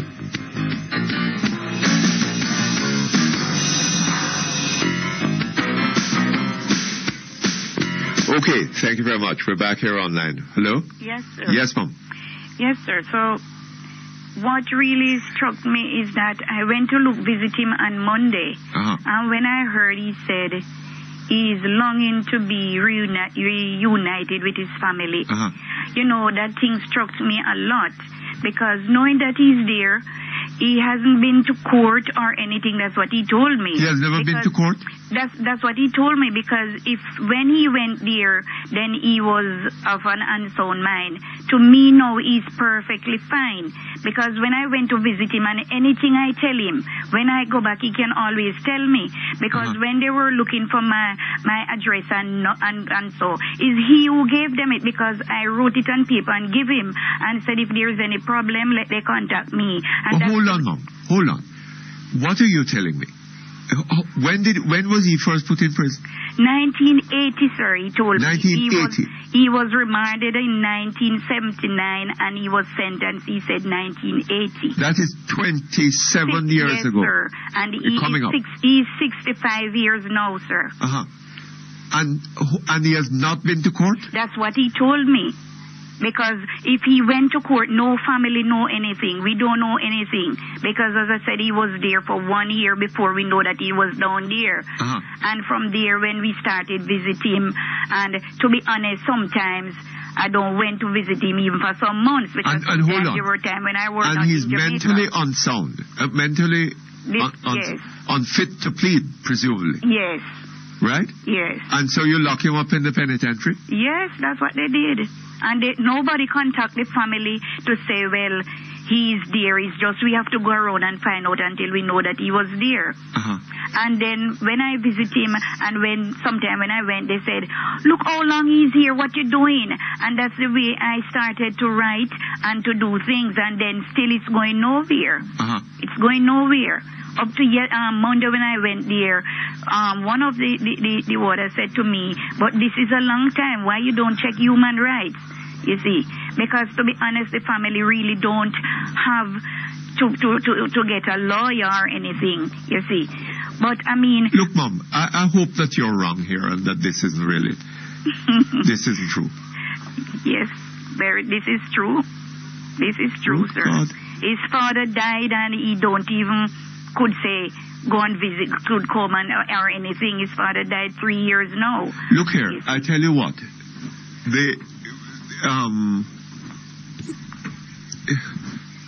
The Jamaica Council for Human Rights. Yes, sir. I don't know where it is. That's it. I think the telephone number is in the book, in the directory. Do we have a number for them? And the person to speak to. Yes, sir. Call them and ask for Mrs. Nancy Anderson. Mrs. Nancy Anderson? Yes. Right? Okay. All right. Hold on just a moment. Okay, sir. And we'll give you a number for them. Okay. All right? And then you can get back in touch with us and let us know. Yes, and we'll get in touch with Mrs. Anderson. Yes, sir. All right? Oh boy. If that story is correct, it reminds me of that man. How long was he held for? I can't remember now. Some outlandish for breaking a window pane. I wonder what it was that her brother did or was supposed to have done. I should have asked her that. Hello? Hello? Yes, 28 years he was in prison for breaking a glass. Hello? Hello? Yes, good afternoon to you. Good morning, I beg your pardon. Good morning, Mr. Yes. Perkins? Yes. Am I online? You are indeed. Okay. Good morning to you, sir. Good morning, Mom. How are I you? just want to compliment you, and this is a genuine compliment. Yours is the only talk show I listen to. Oh, yes? And it's the second time I'm calling you. Uh-huh. Okay. When I read the letter in the Sunday Gleaner Yes. about outrage over police beating of Dr. Ford, Yes. I said I must call you. Uh-huh. On the 29th of March, my brother, who is 79 years of age, 1 year short of 80, Yes. he was manangled and he wasn't beaten like Dr. Ford, but he was roughed up and pushed down on the street in Ocho Rios. Oh, God. For nothing. Uh-huh. The story I got from him is that a man who was carrying a vendetta for him for 8 years went to the police station and reported that he had threatened him. Uh-huh. The two policemen in red team came to the shopping center, asked him his name. And he said, "Why do you want to know my name? What is this about?" The response from the police was, "You know, we can lock you up. We can arrest you." And with that said, they pushed him down on the ground, on the pavement, and dragged him. One of the police raised his foot to kick him, and some of his colleagues, he's a Juta person, and some of the Juta men who were close by jumped in and said, "No, man, you can't handle the man that way." And if they weren't there, they would probably have killed him if they didn't intervene. In a shootout? No, not in a shootout. Oh, you mean they would say he shot them? Yes. And they dragged him, put him in front of them, and they didn't handcuff him, but they marched him to the police station and arrested him for resisting arrest. Arrested him for resisting arrest? Yes, sir. Uh-huh. Can you believe it? Did they charge him with any other offense? No. Resisting arrest. That was the only charge? Yes, sir. Well, how can that be? I know. Eh? So, yes. I asked him several times. I mean, it's unbelievable. So, all the Juta men in Ocho Rios. Yes. Because he has been in Juta for must be 30 years. They converged on the police station. And they made a big noise about it. When did this happen? On the 29th of March. So the case is now in court. It went to a court, not the petty court. The resident magistrate's court. Bay. And the judge sent him to Petticourt. His lawyer appeared and had it reversed to go back to the resident magistrate court. The resident magistrate court. Uh-huh. So the case is coming up. I think it's tomorrow, but it's soon again. But I am saying, and he had to go to the doctor and all of that. You know, he's an old man. Yes. Now, what threat could he have offered to the police at 79 years of age? But in any event, I wonder, how can they charge him for resisting arrest and not charge him for something else? So why were they arresting him in the first place? Exactly. When he went to the police station, the inspector in charge said he heard of the situation and he sent them there to warn him. And that was how they handled the warning. Oh my God. You see? So but the people in this country who are supposed to be upholding the law, they are the lawbreakers. Yes, but I tell you something. Something is desperately wrong and going more wrong. Yes. Right? There are more of these incidents, so it seems to me. There are more of these things happening today. Yes, sir. Than there were 5 years ago. Yes, Mr. Perkins. Right? Yes, it's getting from bad to worse. What is odd is that they're happening. The numbers of them seem to, and severity of them in some cases, seem to be increasing. A year after we heard from our new Prime Minister that she was going to do something about this problem of the abuse of human rights.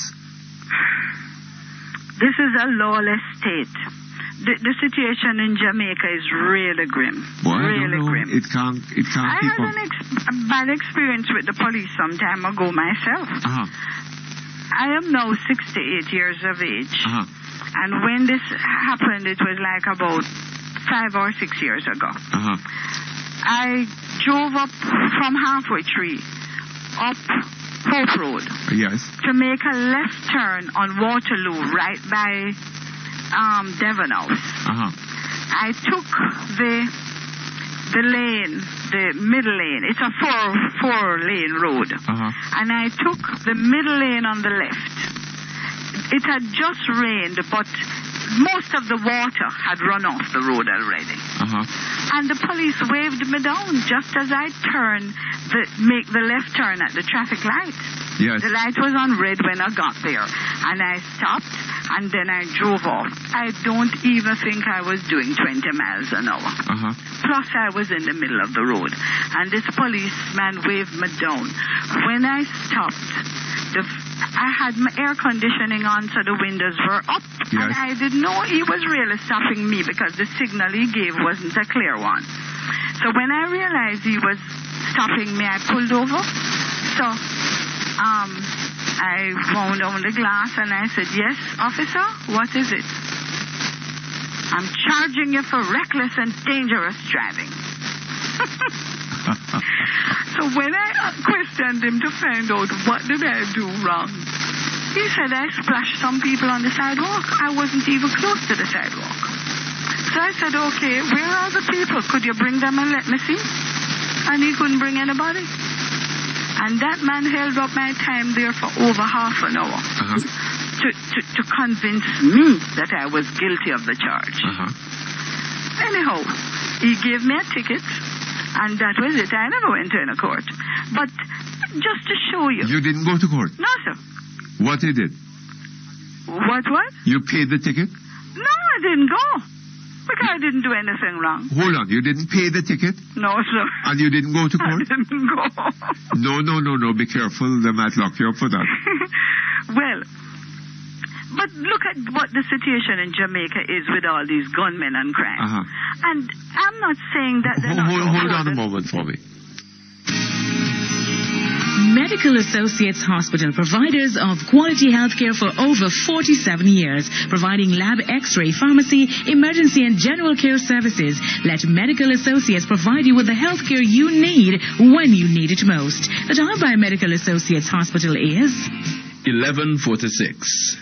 Today's weather brief is brought to you by Harbour Cold Stores Limited, 3 3rd Street, Newport West. Experts in frozen and chilled goods storage, also offering a wide range of industrial refrigeration and commercial air conditioning services.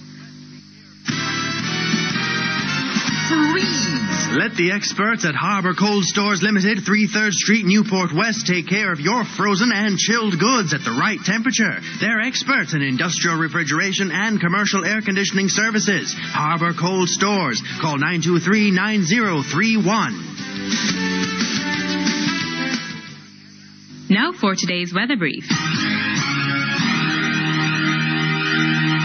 There's a mid to upper level trough in our area. This afternoon, look for cloudy conditions with scattered showers and isolated thunderstorms, mainly over eastern areas. Over the next 3 days, expect partly cloudy conditions with scattered showers, especially during the afternoons. The information for today's weather brief was supplied by the National Meteorological Service of Jamaica. Today's weather brief was brought to you by Harbour Cold Stores Limited, 3 3rd Street, Newport West. Experts in frozen and chilled goods storage, also offering a wide range of industrial refrigeration and commercial air conditioning services. I want your name just talk. Cable and wireless card. Use it a yard and broad. Local and international. Make a say to the UK, Canada, US. Then from US, Canada, UK back a yard. Them a go on. That's right. Just Talk has a great offer just for cricket. From March 1 to May 1, buy a $500 Just Talk cricket card and get an additional 10% credit free. Get one, get with it. Once you're in it, you win it. Easy. Sound it. New cable and wireless card, it named Just Talk. So go get one. Conditions apply. Just the monthly. Use it for any phone and every phone. Sound it. You're listening to Perkins Online, the Thinking Person's Talk Show. Our phone numbers are 968-4901, 968-4902, 968-4903. Our local toll-free line is 1-888-991-4072. Or you may call our international toll-free line, courtesy of the People's Telecom of Jamaica Limited, winners of the prestigious Jamaica Milestone Award on 1-866-LINK-106. That's 1-866-5465-106. You can also log on and listen to Perkins Online live on the World Wide Web free at www.go-jamaica.com. Now back to Perkins Online on Power 106 FM.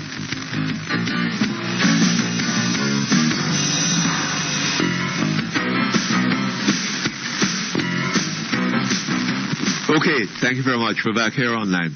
Yes, Mr. Perkins. Look here, Mum, you know it is an offense not to pay the ticket and not go to court. I know. You know? But back to my brother. He has reported what happened to him to all the relevant authorities. But we don't expect them to do anything. And he has taken up the case. I mean, he has a lawyer on the case. But I'm wondering to what, where this will go. Well, I don't know. It depends on what evidence is presented to the court.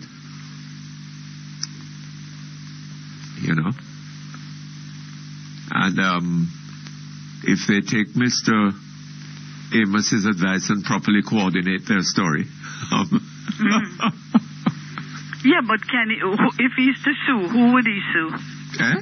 If he's to sue, who would he sue? He'll sue the particular policeman and the Attorney General.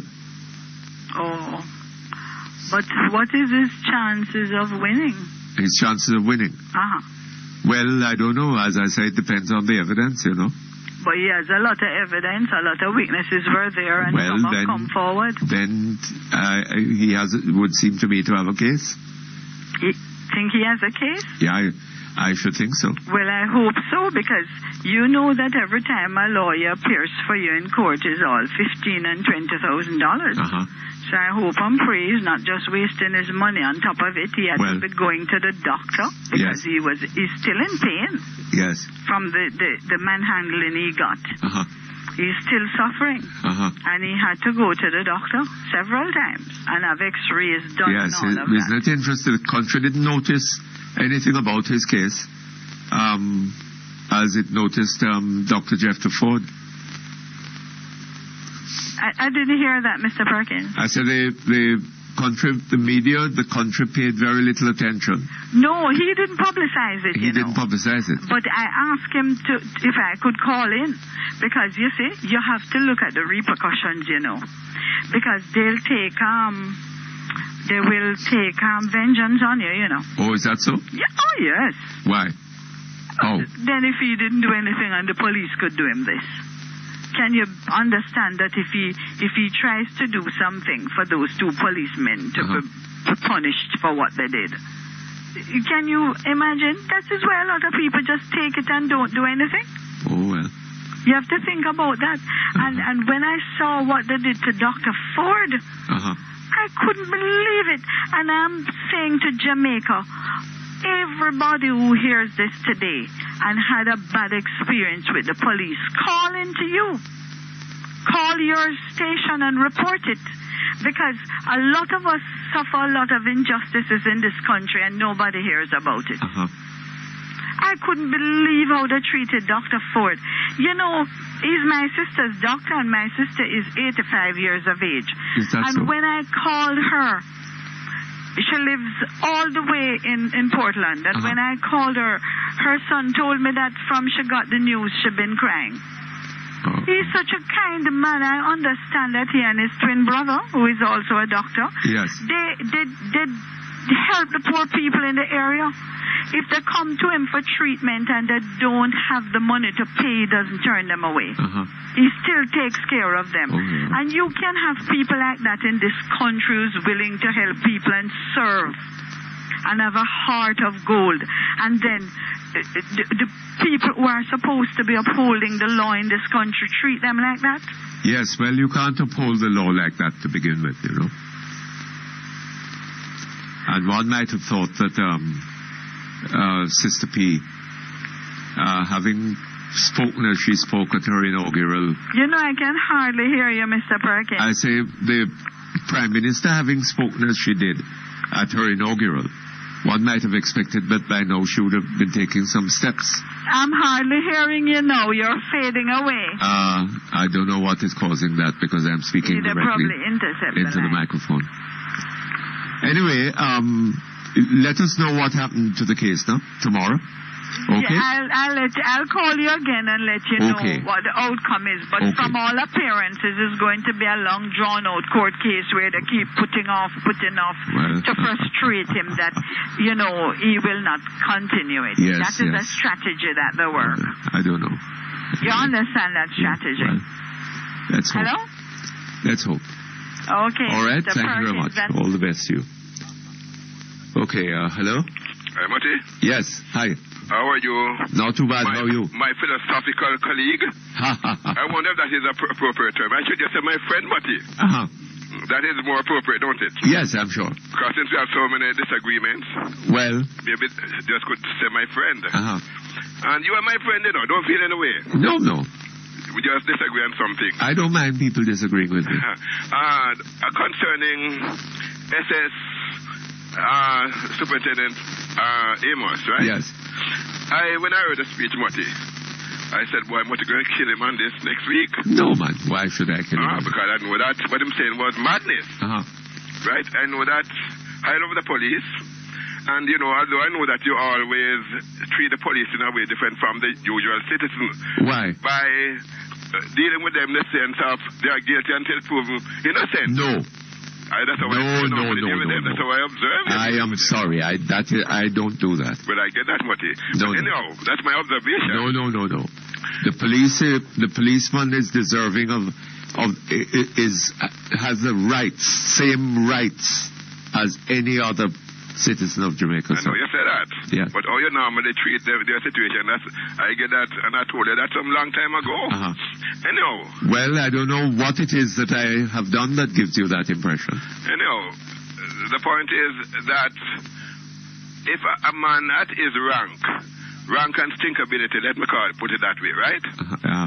You know the term. You put it that way, not I. If a man of his rank, Mutty, can talk like that, because the man was definitely, saying that those who are subject to him, right, should make up lies to deal with crime. That's to deal with. That is really... He didn't say that directly, but... No, but that is an inference that you... He was saying that you didn't understand him, and that you was, being God in... knowing his mind. But the man speaks English like you and me, don't it? Eh? Don't him speak the same language like you and I? I expect so. Yes, and a lot of people, I got the same impression, that understanding that you got from him. Yes. And the man tired of himself. Right? That's... If a man at his rank, man, can behave like that, how a subordinate is expected to behave. Yeah, precisely. That means that definitely the people think and plan lies on them. Well, precisely. And if he can say what he said, and nothing happens as a result, then that puts a stamp on the police force, doesn't it? And said it publicly. I wonder if he was on a liquor and he wasn't sure what he was saying. I don't know, sir. I think so. But he couldn't deliberately just come and talk a thing like that. And don't expect the people of this country to realize that he's talking. What he was defending is what I would call injustice. What is the commissioner doing about it? I would like to know. I would like to know the commissioner need to say something on this matter. They need to say something on this. I was listening to you and Derek Chuck and that other man who must be chairman of the Jamaica for Justice. Yes. Jamaica for Human Rights. Yes. What is his name again? Jamaicans for Justice. Jamaica for Justice. Yes, Mr. What's his name again? Timothy?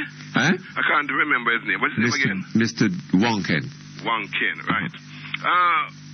Well, I agree with some of the things you were saying that cause, injustice in this country. But I think I am opposed also to saying that the human rights is a contributor to that too.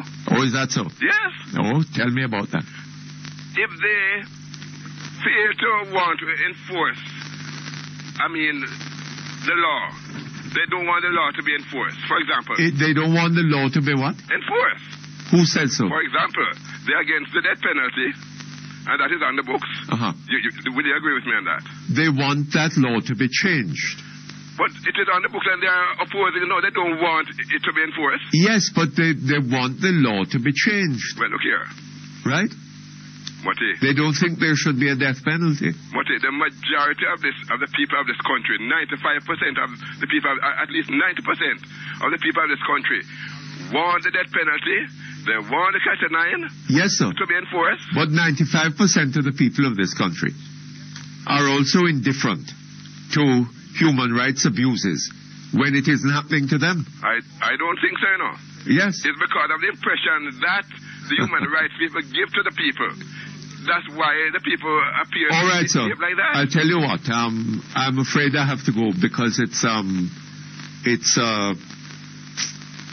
for the news, eh? But you could hold on. I gather you're on the toll-free line. Very important to talk about. Okay, we'll be back here in about 20 minutes after the news. Melmac Dental Care specializes in amalgam fillings, composite fillings, root canal therapy, periodontal treatment, dentures, crowns, and bridges. Open every day. Call 929-6704. Melmac Dental Care, 10 to 12 Melmac Avenue. The time by Melmac Dental Care is 12 o'clock. Midday News is brought to you by RBTT Securities Jamaica Limited. Unlock your potential. I want top returns on my money, but I don't want sleepless nights worrying if my money is safe. That's why smart people invest with RBTT Securities. We offer a variety of investment options and experienced advisors to help you maximize your dollar. Plus, RBTT Securities is backed by one of the most respected group of companies in the Caribbean. And we listen to the person who understands your financial goals the most. You. Talk to one of our experienced investment advisors today. Think smart. Think RBTT Securities. Unlock your potential. News, comprehensive, powerful, and credible. Power 106 FM, Radio News Center.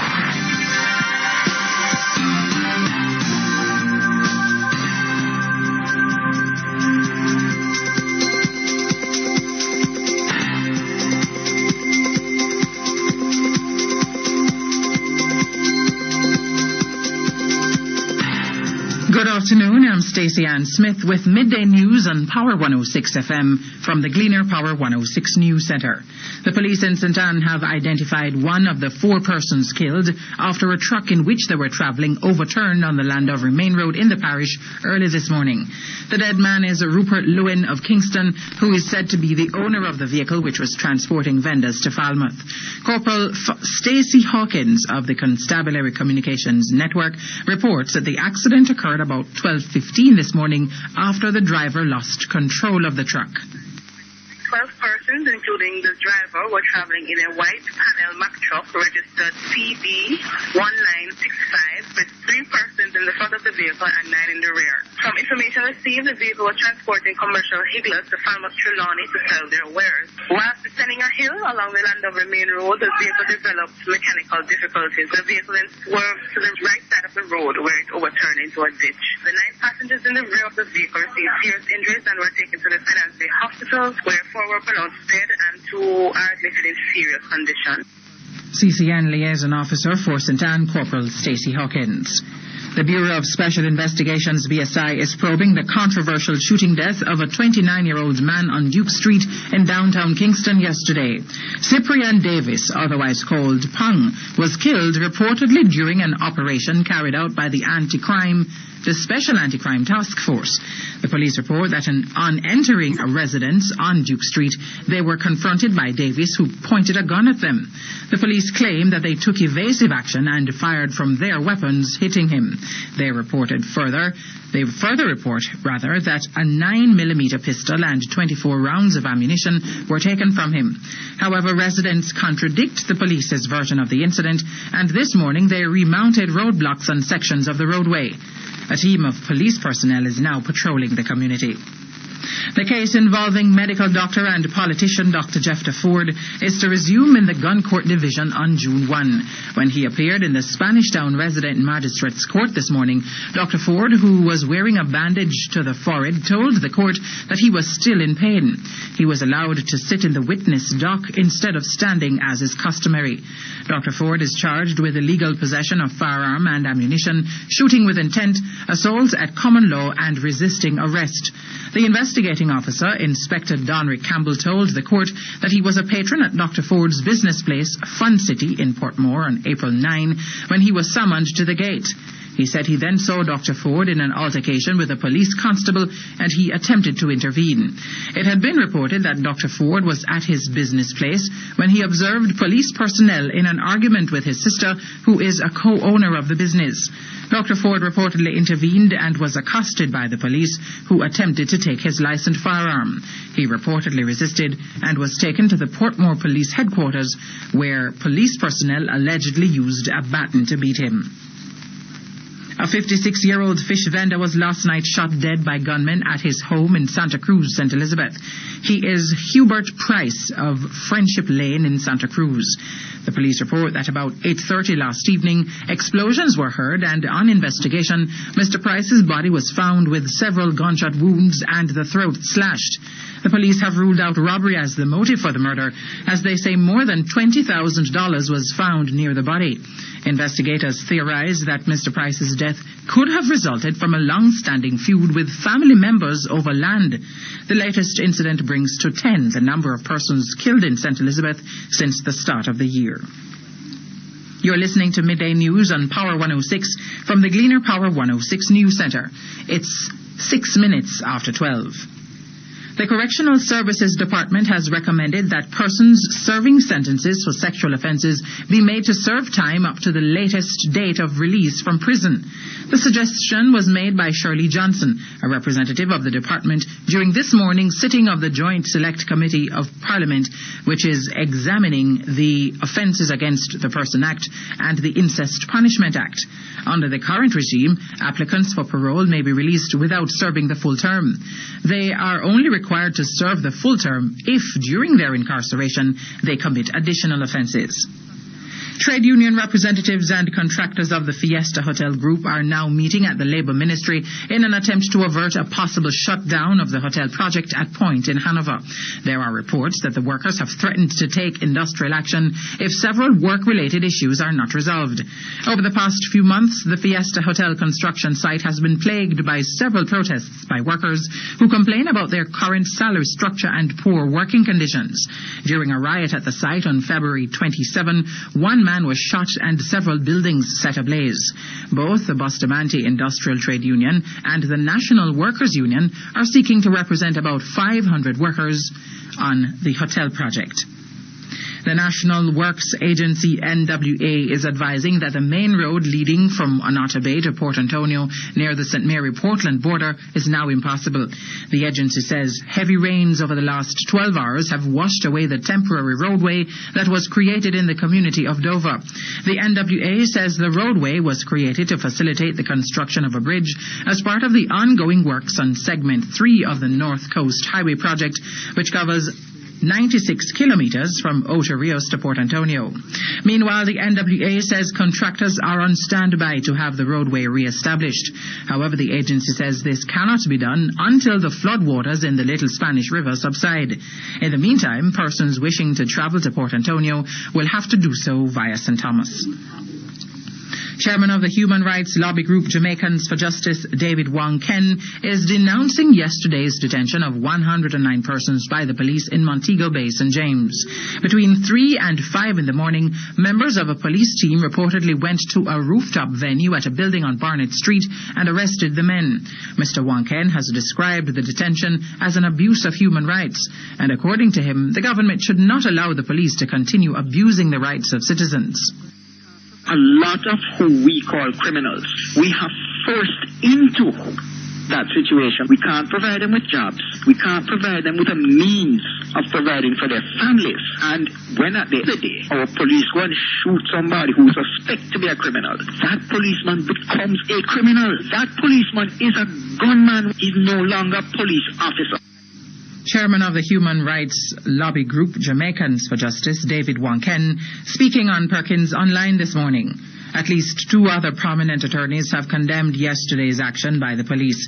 Attorney at law K. Churchill-Nita says he doubted the legality of the police's actions, as persons could only be detained on reasonable suspicion if they were involved in a criminal activity. And public defender Earl Witter says there was no lawful sanctioning of the police for detaining these persons. Meanwhile, the police say they recovered 177 parcels of ganja, 21 knives, as well as 3 machetes at the venue where the raid was conducted. The planned 3-day visit by the grandson of Emperor Haile Selassie has been postponed. Prince Ermias Saleh Selassie was scheduled to arrive in Jamaica tomorrow at the invitation of the Jamaica Labour Party's young professional arm, Generation 2000 G2K. However, G2K says the visit has been put off due to a medical emergency involving the prince's mother. In St. Lucia, the government has formally announced that it will be re-establishing full diplomatic relations with Taiwan 10 years after it broke relations in favor of China. Foreign Minister Rufus Bousquet told Parliament last night that the move to re-establish full diplomatic relations with Taiwan would be taken at the earliest possible opportunity. The announcement, made during the debate on the 2007-2008 national budget, ends weeks of speculation as to whether the government of Sir John Compton, that came to office late last year, would sever ties with Beijing. Describing the new position as having the full backing of the cabinet, Mr. Bousquet said the government still considered both China and Taiwan to be friends of St. Lucia. Mexico City's Legislative Assembly has voted to legalize abortion in the city, the capital of the world's second-largest Roman Catholic country. Lawmakers voted 46-19 in favor of the bill that will permit abortions of pregnancies in the first 12 weeks. Mexico City previously allowed abortions only in cases of rape if the woman's life was at risk or if there were signs of severe defects in the fetus. Opponents of the abortion law have said they will challenge it in the courts. Finally, opposition parties in Nigeria are meeting to agree on a common strategy to fight the outcome of last Saturday's flawed presidential elections. Major opposition candidates Atiku Abubakar and Muhammadu Buhari have rejected the results and called for protests. They have also urged Parliament to annul the polls and called for a rerun. But the powerful Catholic Bishops' Conference of Nigeria has advised against any mass protests, saying it's best to head for the law courts. Many local and international observers have said the election, which was won by the governing People's Democratic Party, DP, was flawed. And those were the stories making midday news on Power 106 from the Gleaner Power 106 News Center. Sports is next.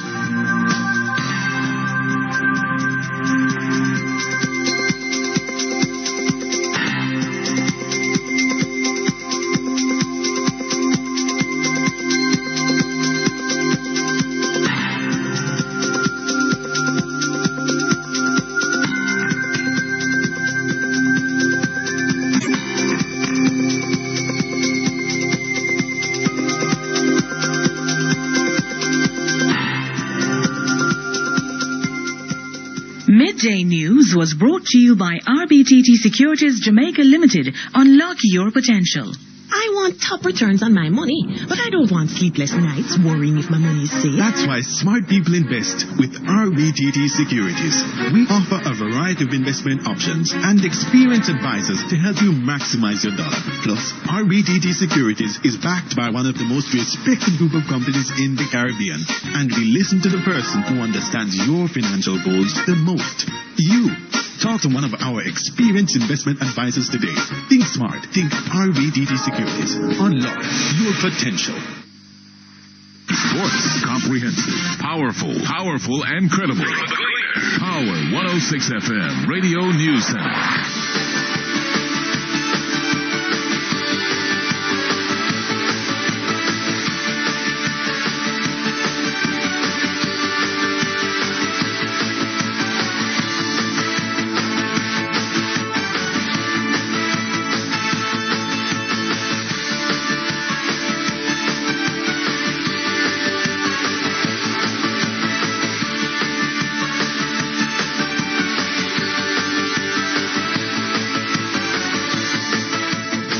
Time now for your midday sports report on Power 106 FM from the Gleaner Power 106 News Center.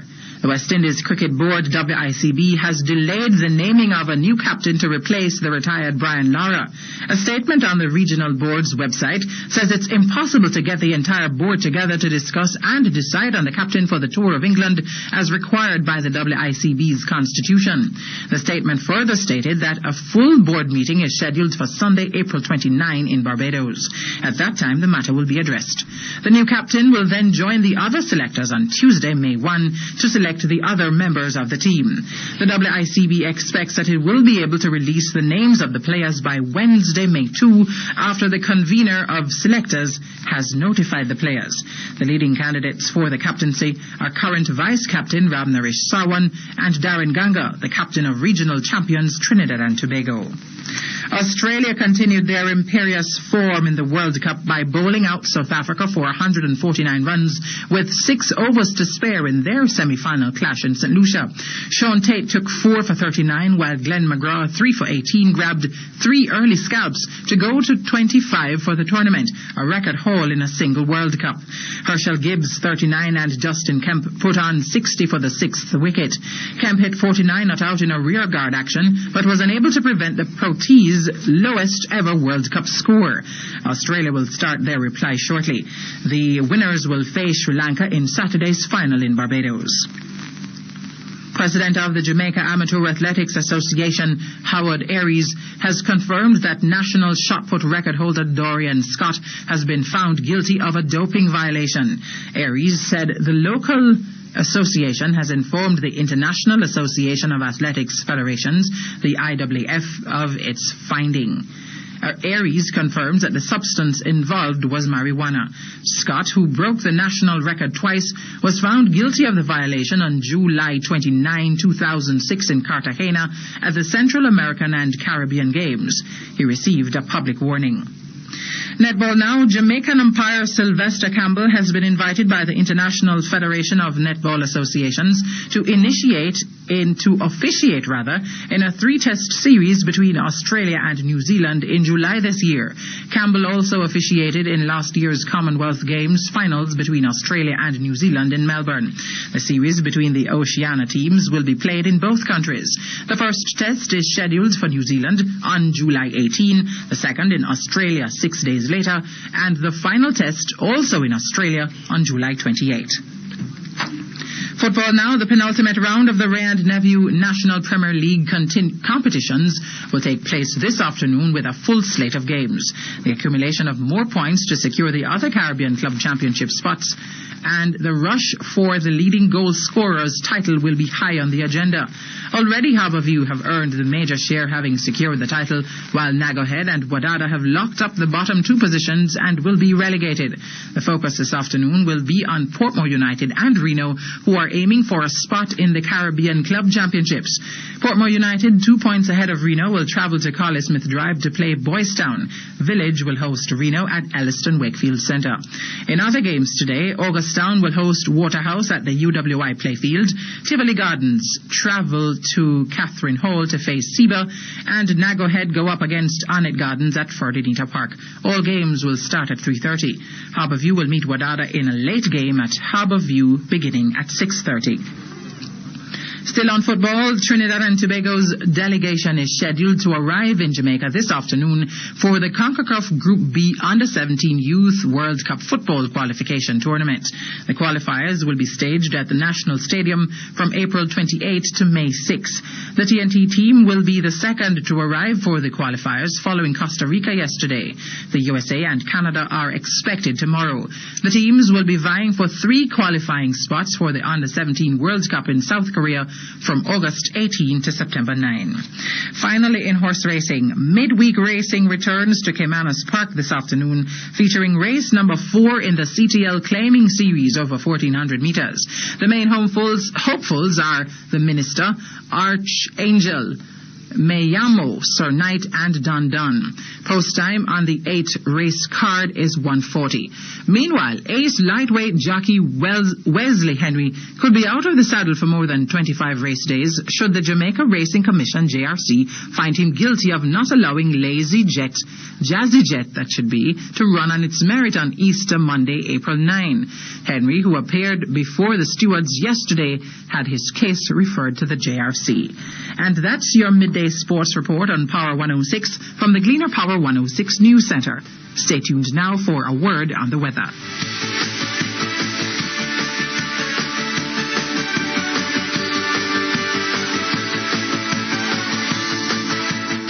The Gleaner Power 106 FM weather at noon is brought to you by Carby's Souvenir Discount Center and Craft Village, Twin Gates Plaza. Be Jamaican, buy Jamaican, and Carby's Discount Center, Twin Gates Plaza, Constant Spring Road. So much more for less.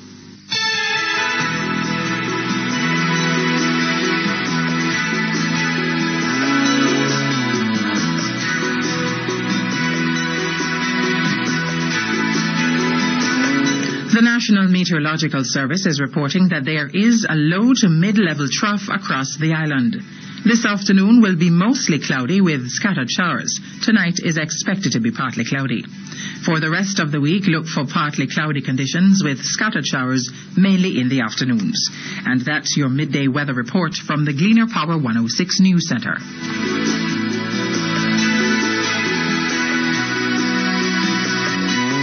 The Gleaner Power 106 FM weather at noon was brought to you by Carby's Souvenir Discount Center and Craft Village, Twin Gates Plaza. Be Jamaican, buy Jamaican. And Carby's Discount Center, Twin Gates Plaza, Constant Spring Road. So much more for less.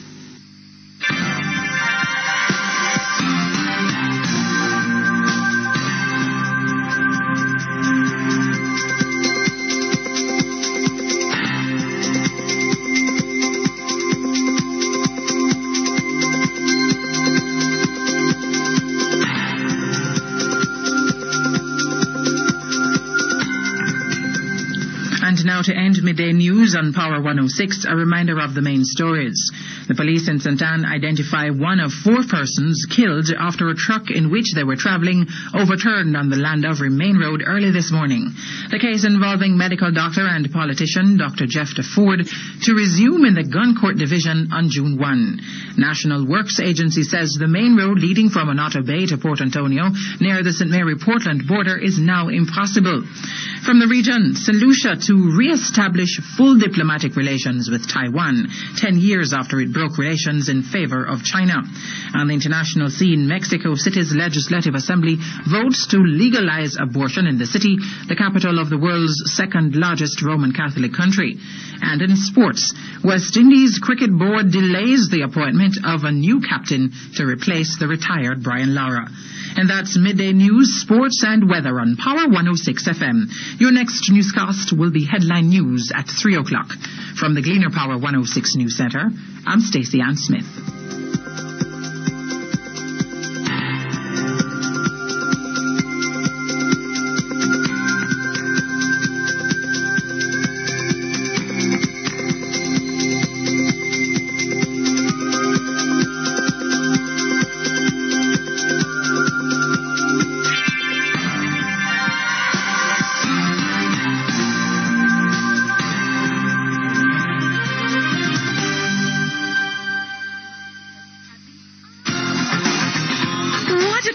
What a price! Now you can get a brand new 2007 Mitsubishi Lancer from Motor Sales at the unbelievable price of $1.65 million while stocks last, with CVT transmission, dual airbags, ABS brakes, and 1.6-liter engine, plus many other features. There'll never be a deal like this again. The 2007 Lancer at Motor Sales. Everybody loves the Lancer. Drive yours home today.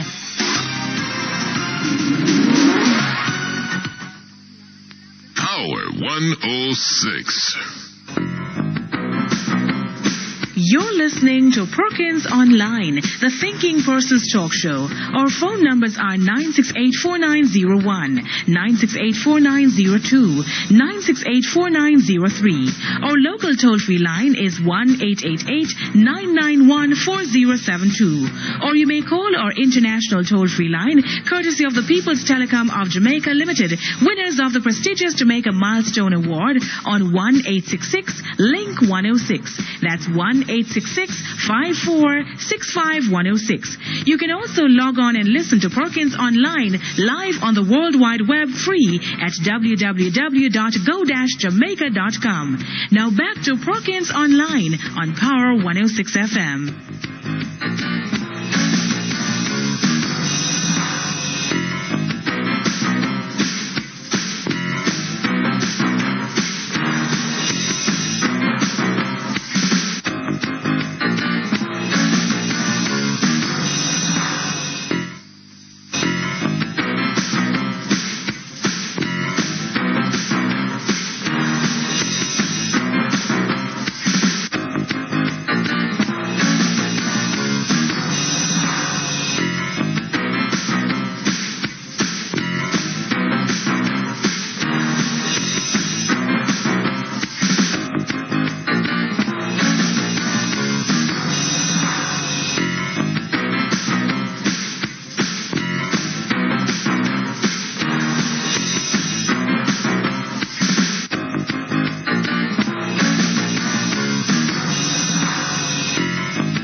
Okay, thank you very much. We're back here online.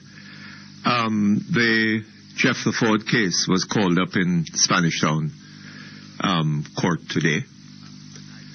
And Nationwide, in its midday news, carried an item. Its lead story was to the effect that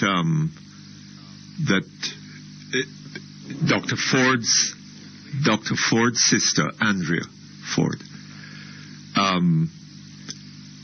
was threatened or claimed to have been threatened by policemen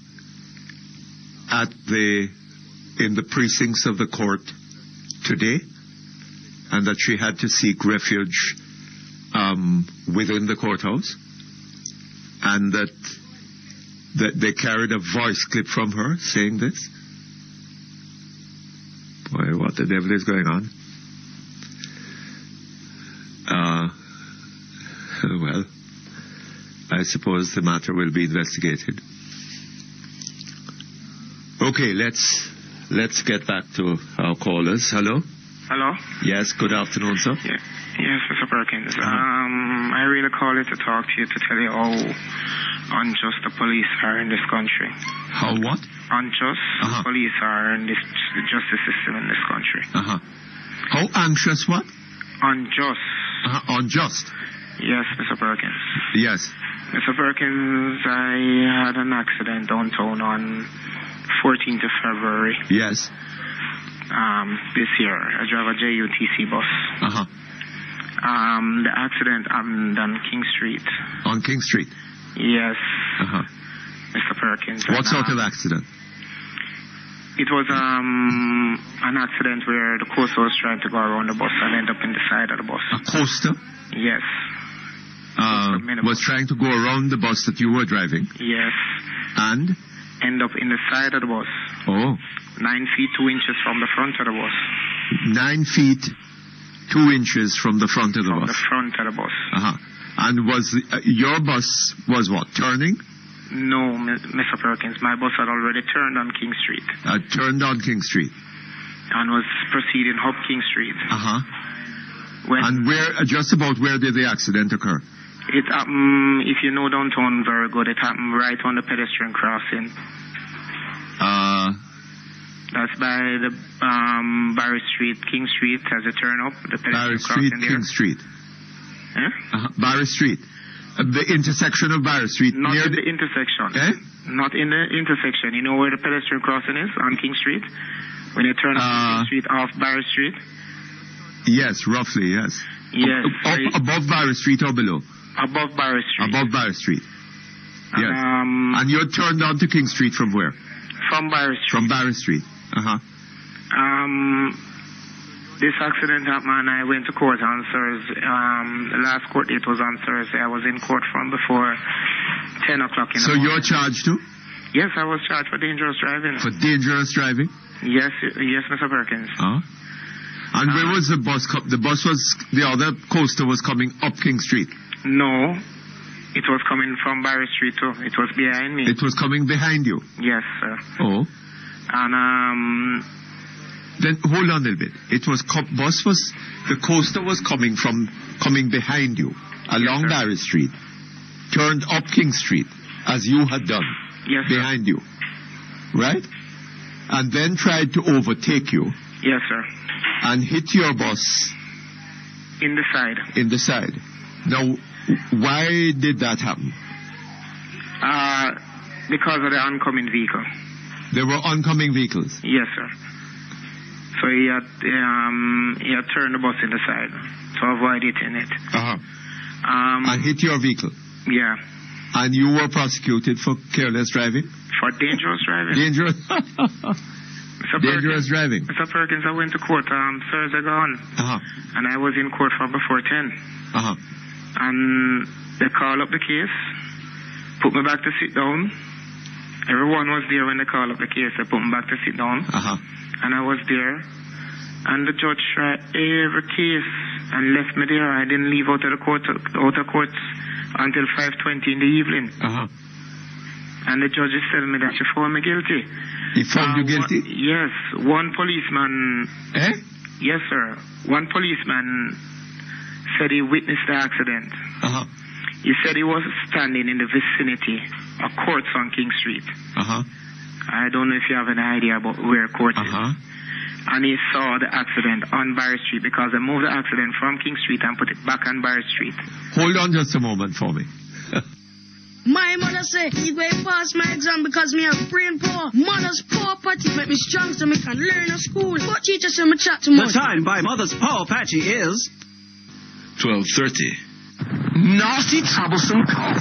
Give it something you can really feel working. Cavonia. Cough medicine with clout. Now there's a remedy you can rely on for troublesome cough and blocked, stuffy nose. Cavonia, mentholated cough mixture, nighttime formula, bronchial balsam and throat spray. Blocked, stuffy nose? Give it something you can really feel working. Cavonia! Made in England by Thornton and Ross and distributed by Medimpex Jamaica Limited. Montego Bay, the grand Crichton Brothers Yard Sale will be Friday to Sunday, April 27 to 29. Come down to Crichton Brothers, Bevan Avenue, for deals and more deals on home, hardware, and building supplies. Crichton Brothers, your building and home center. Our customers are number one.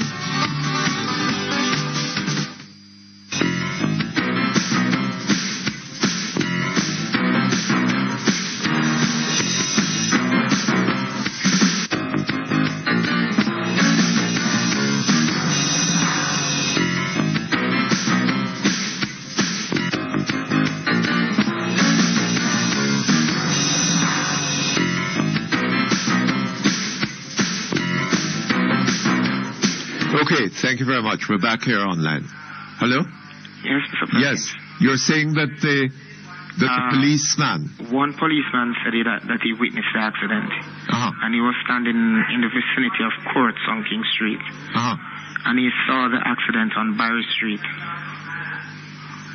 On Barry Street? On Barry Street. And you're saying that the accident occurred on King Street? On King Street. And there's no way somebody standing at courts on King Street can see on Barry Street. No way on the earth that can happen. If you're even in the middle of the road, you can't even see the intersection. So let me ask you, were you asked to give evidence? Yes, Mr. Perkins. You're called upon to give evidence? I was called upon to give evidence, and I was questioned by the clerk of court. And I answered the question. When the policeman was giving evidence, the one that said he witnessed the accident, he also gave evidence that when I drove away from there up King Street, he stand in the middle of the road, put up his hand and stopped me. And I drove down the bus on him. He had to jump out of the middle of the road to save his life. So you didn't stop when the accident occurred?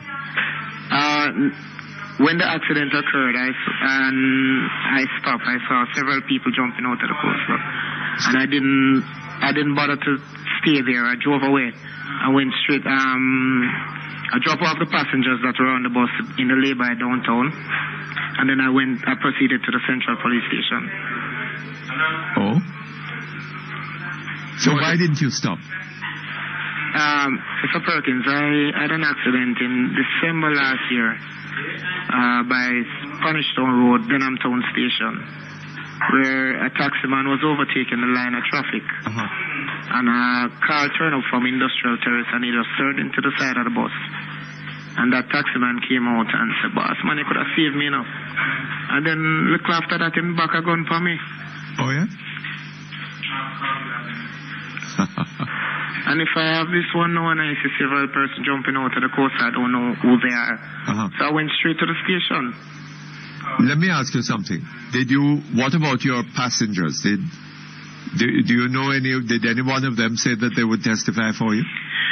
I didn't take any information from any of them because our accident investigator, JUTC, came to the station. The policeman took him on the accident scene. He took some photographs. And even in court, when I was saying to the judge that I have some photographs to prove that the accident happened on King Street, she said she don't want to see them because the police is not telling any lie on me. The judge said that? That's what she said. And the picture is dated. The camera that he used to take the pictures. But what pictures were they taking? Dated. Huh? If your bus had been moved from the scene of the accident, and what was there on the scene of the accident? There were splinters there. Splinters? There were splinters on King Street. Because the coaster bus, it has a side glass at the front there.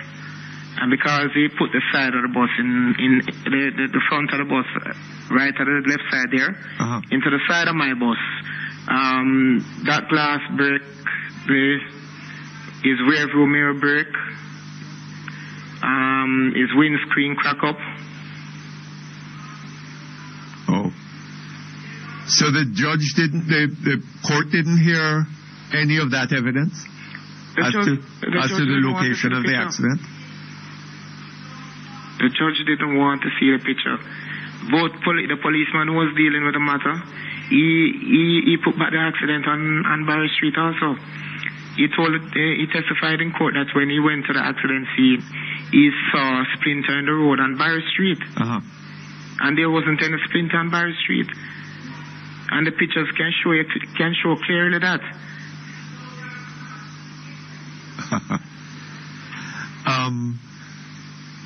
So what was the decision of the court now? He said they found you guilty. I had to ask her to give me the lesser charge of careless driving because I didn't want my license to be suspended. Give me the lesser charge of careless driving because I didn't want to get my license suspended. So she found me guilty. So you pleaded guilty to careless driving? She found me guilty of dangerous driving. And I had to ask her to give me the lesser charge of careless driving. Because, and what did she do? Yeah? And what then happened? She gave me that and I paid a fine. But I'm not pleased. I'm not pleased. But I'm one of the persons who always condemn police killing, and nowadays I cannot do it again. Why? I cannot do it again when I see two policemen stand up in court and testify and tell lies like that. But are you sure that you're speaking the truth? I'm speaking the truth, Mr. Perkins. The policeman who testified that he stood in the middle of the road and stopped me. And I drove down the bus on him. He had to jump out of the road to save his life. And that isn't in his statement any at all that he gave at the station. And he didn't lock me up on charge. Did you have a lawyer? He didn't draw a gun. Did you have a lawyer to represent you? I didn't go to court with a lawyer because I had the pictures and I thought that I could show the pictures.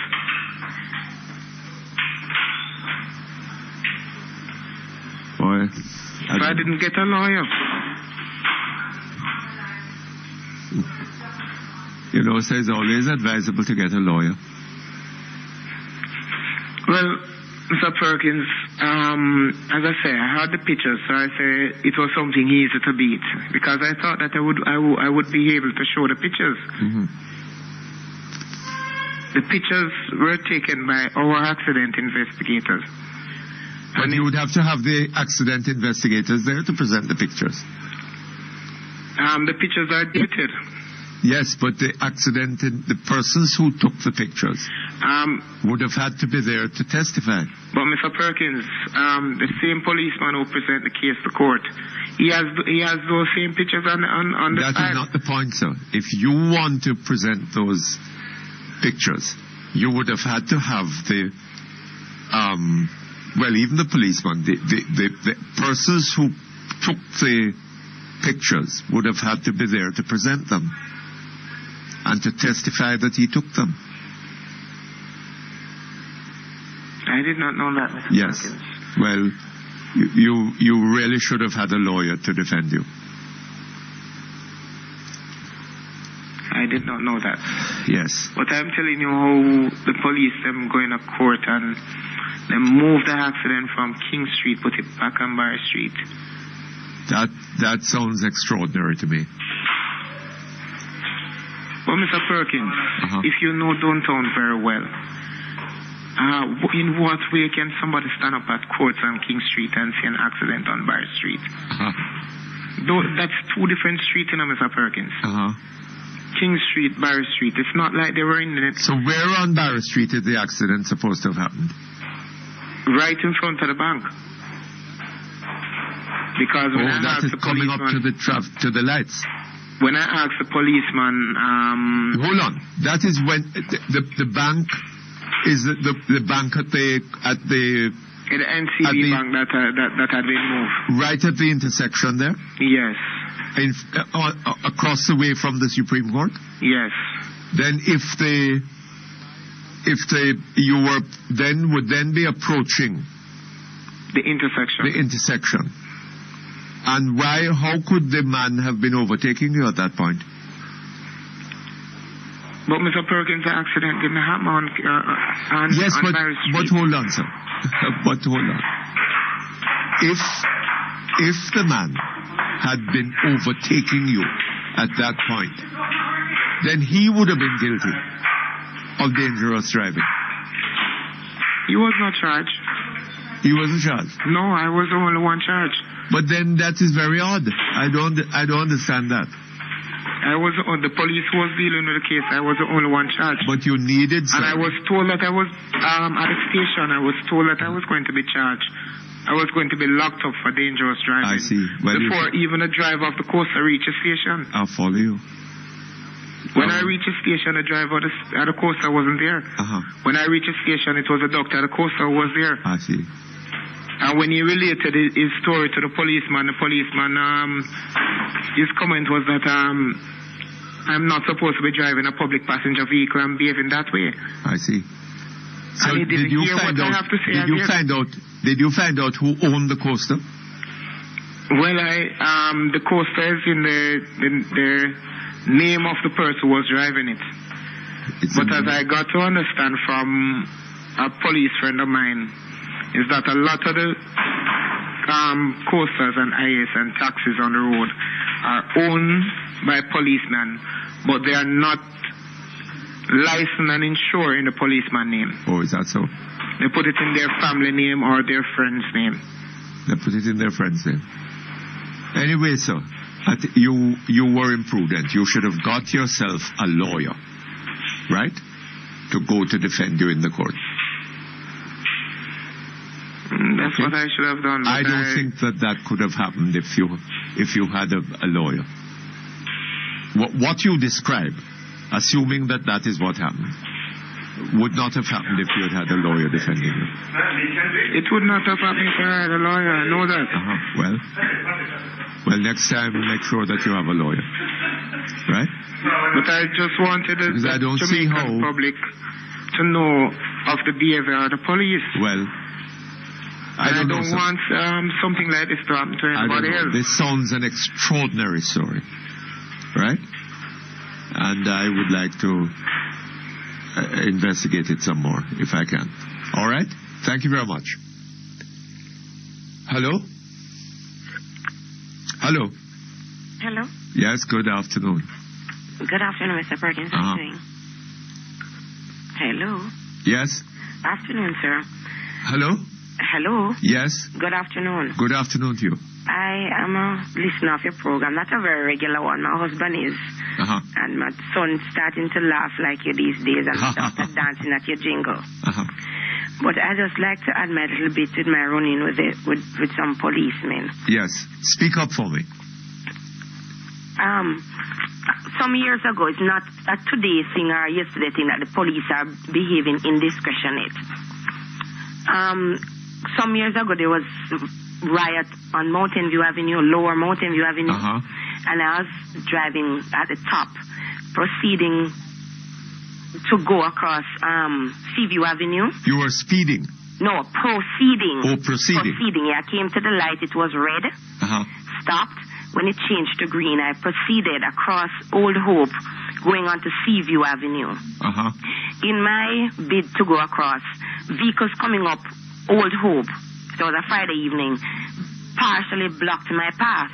Yes. So when I got through, I proceeded across. I was paying attention more to the vehicles moving up so I could go across before their light changed to green again. Because of the blocking anyway. So I proceeded across, paying more attention to them moving up and not the light. But the last time I looked at the light, it was amber. When I went across and heading down to the four-way stop sign, I heard a siren and I saw the police light flashing. Anyway, I never thought it could be me because there were other vehicles behind me. I don't know if they had turned from Old Hope Road or came along behind me from Mountain View. When I realized it was me, I pulled over, stopped, and there was a top cop. Hold on just a moment. Employers, remember you have a responsibility to submit your annual returns for 2006. Ensure that you include the correct name, TRN and NIS number of each employee. Submit your NHD annual returns now. The time by the NHD is 12:45.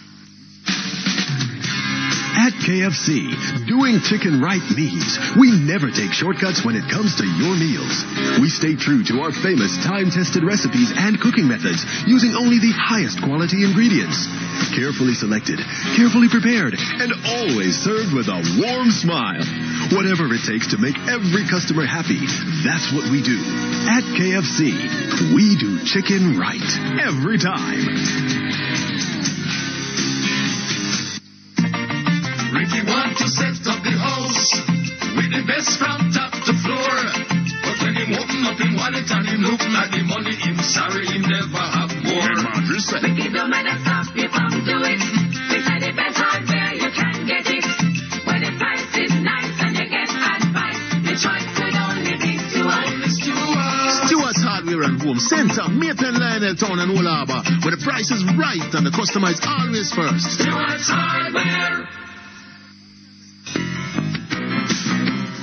You're listening to Perkins Online, the Thinking Person's Talk Show. Our phone numbers are 968-4901, 968-4902, 968-4903. Our local toll-free line is 1-888-991-4072. Or you may call our international toll-free line, courtesy of the People's Telecom of Jamaica Limited, winners of the prestigious Jamaica Milestone Award on 1-866-LINK-106. That's 1-866-5465-106.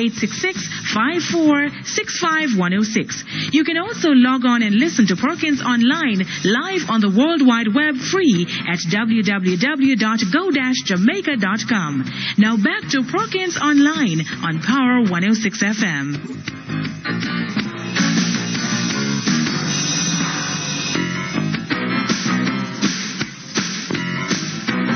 Okay, thank you very much. Back online. Hello? Hello? Yes? Yes, Mr. Perkins. When I stopped, the officer came and he said to me, did you know that you just break the light? So I said, no. He said, yes, you did. Exit the car. So I came out of the car. I left the engine running. And he said, switch off the car. So I switched off the car because I was proceeding to pick up my kids. And he asked me for my documents. I gave him the documents and he looked over them and stuff and he proceeded to write a ticket. He gave me a ticket and then he said, he looked at the documents again and said, let me see the insurance. I showed him the insurance. He said, the insurance expire. I wasn't aware. So I said, my God. So I said, another ticket now. So he gave me 2 tickets. This was like 6 o'clock he started to write the ticket. Did you then look at the insurance certificate? Yes, I did. It was in fact expired? Yes, it was expired for real. Huh? Yes, it was expired. Uh-huh. So he gave me a ticket for that. Anyway, he wrote the ticket. It was the 30th of the month. Uh-huh. So he gave me a ticket for that day, the morning, 10 o'clock. Uh-huh. It's 6 o'clock in the evening, this, you know. Uh-huh. And he gave me a ticket for 10 o'clock in the morning to go to court. No, I couldn't do 10 o'clock, which morning? The morning of the incident. He gave me for 10. It's 6 o'clock in the evening it happened, you know. Uh-huh. And he wrote the ticket that I'm to appear in court 10 o'clock that morning. Yes.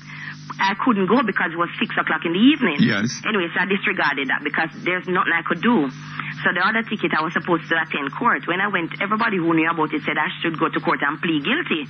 But I'm saying, but I'm not guilty. I didn't break the light. I did not. I came to the light. It was red when it was green. I moved off. So I could not have been breaking any light and people were in my way. Went to court and the judge said that she asked me everything over. What time of day, where it happened, and what was the situation. I told her. And she said, where's the officer? I said, well, I don't see him here today.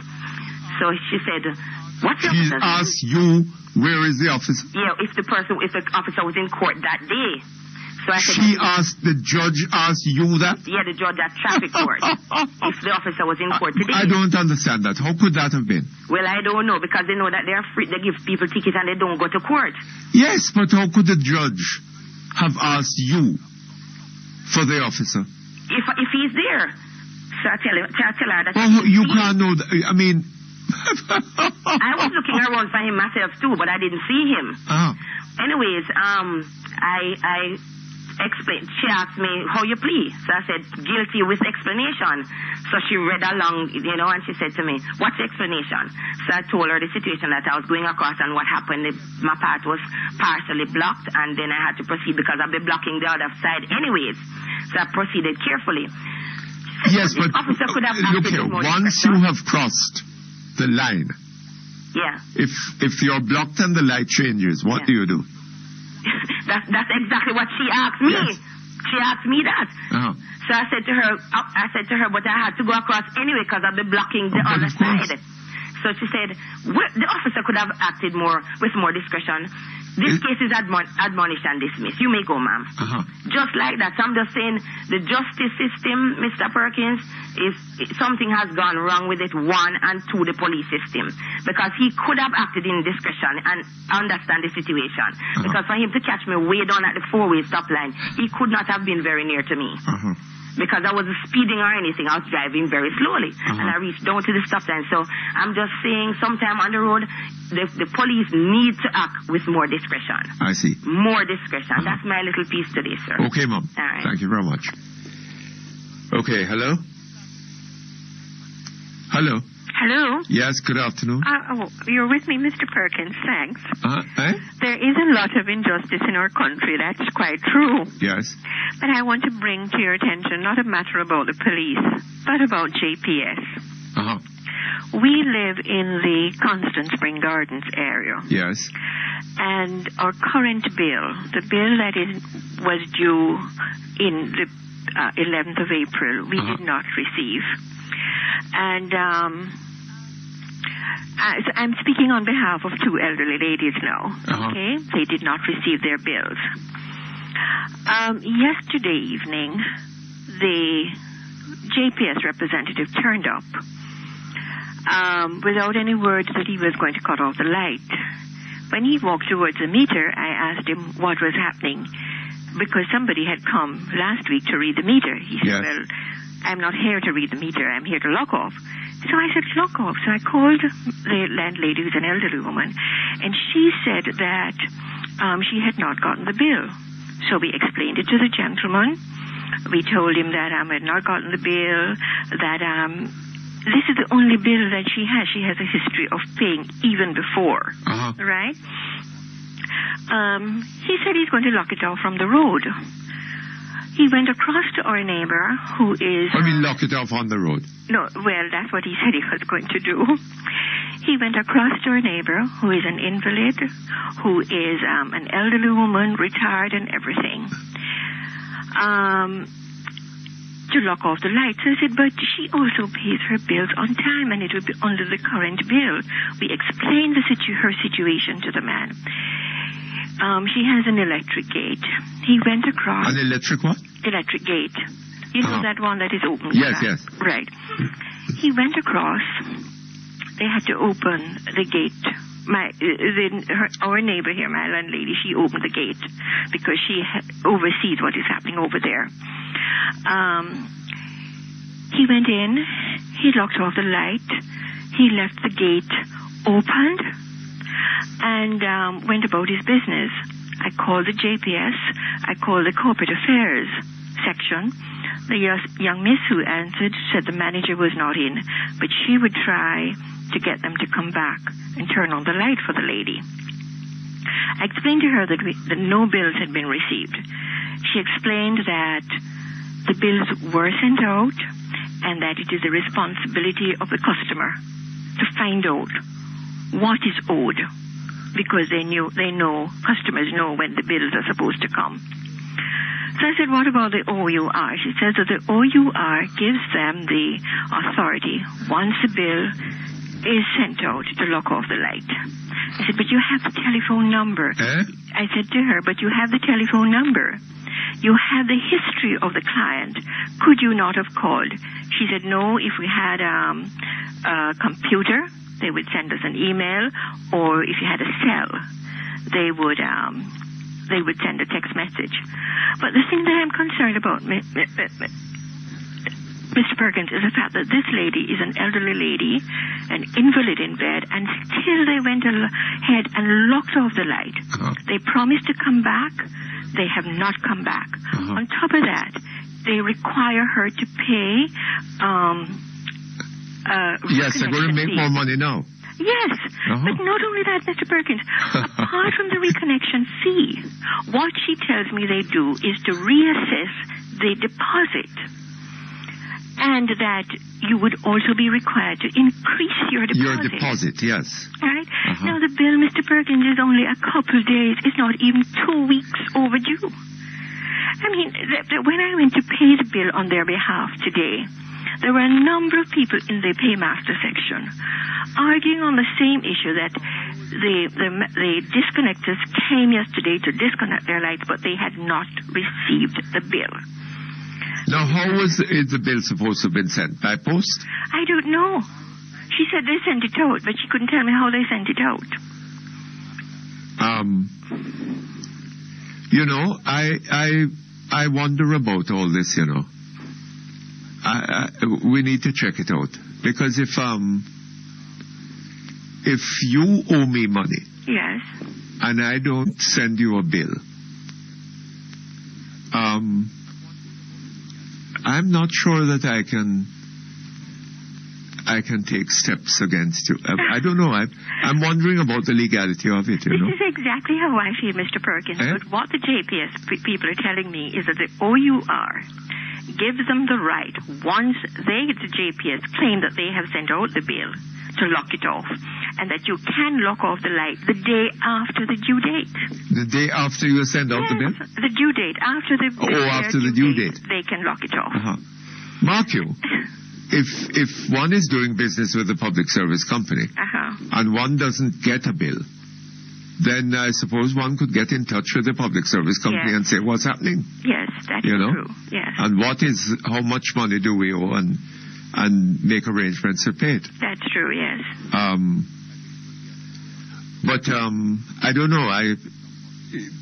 There are too many cases. I mean, I think it was yesterday on this program, somebody called, a number of persons calling from an area, can't remember where it is now, saying that the people in that area had not got bills, and the public service company came in and was turning off all the lights. I think, Mr. Perkins, it is a ruse to get them additional money.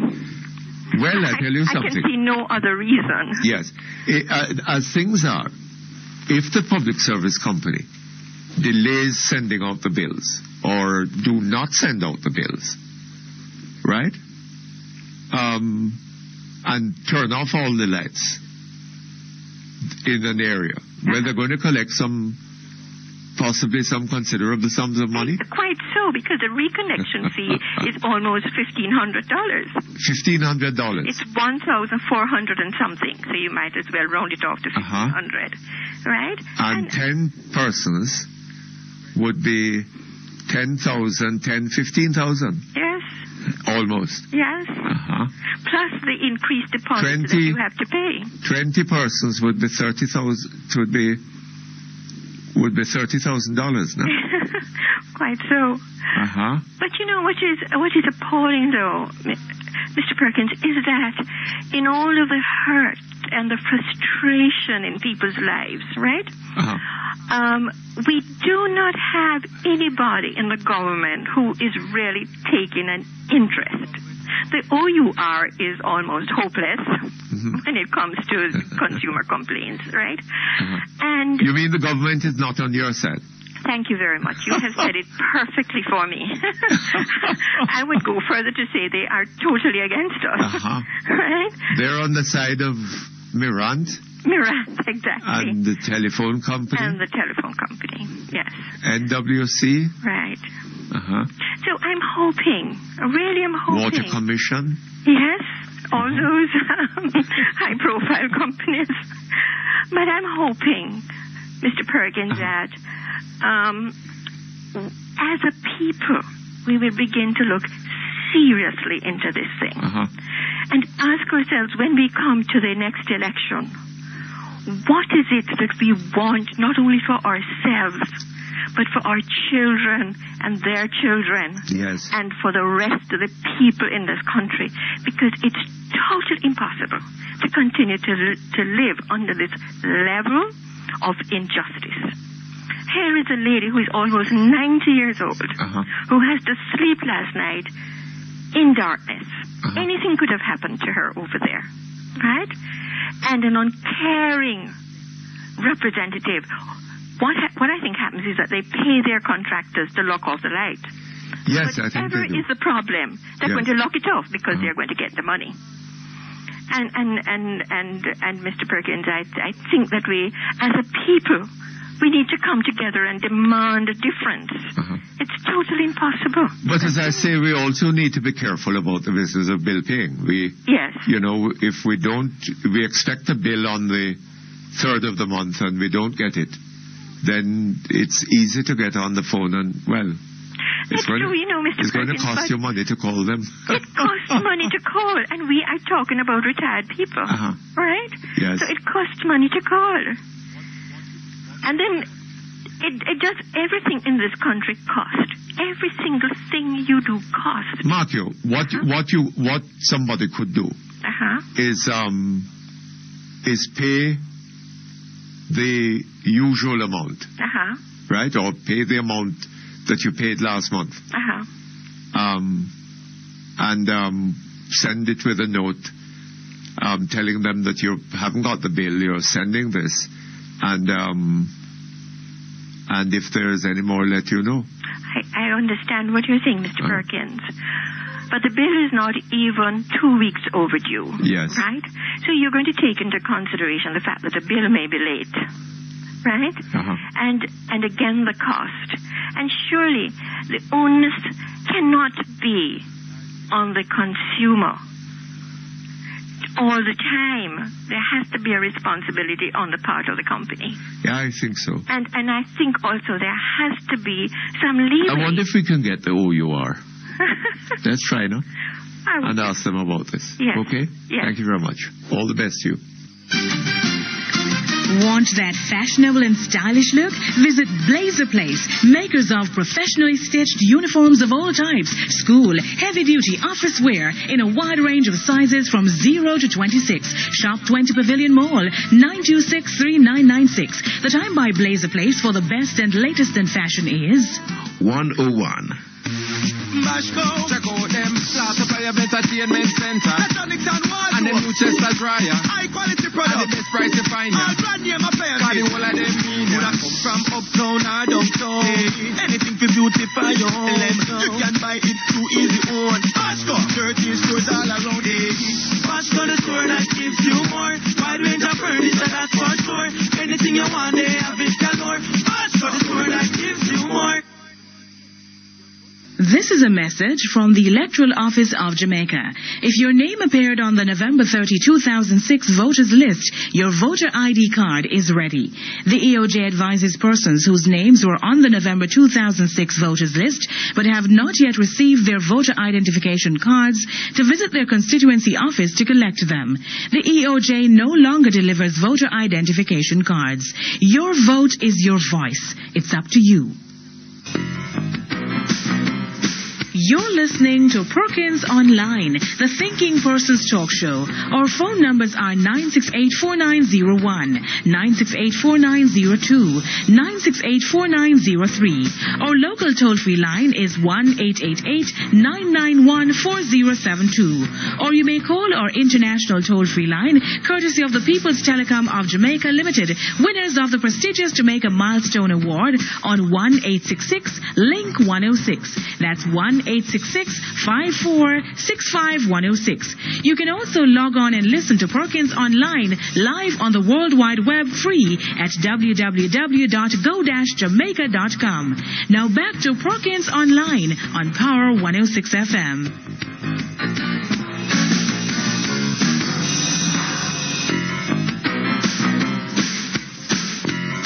Okay, thank you very much. We are back here online, and we have some email to read for you. Yes, Mr. Perkins. Good morning, Mr. Perkins. Morning, Mom. Did you read that article on the front page of yesterday's business section of the Gleaner? Can you imagine yesterday's business section? Of the Gleaner? The Gleaner had a business section yesterday? Well, maybe it's the wrong date. Maybe. Can you imagine that the NHD, after being made fat from the poor contributors over 30 years, many of whom will never be able, based on their income, to qualify for any loan from the NHD, will now be funding the development of homes for the rich? Can this be right, Mr. Perkins, morally?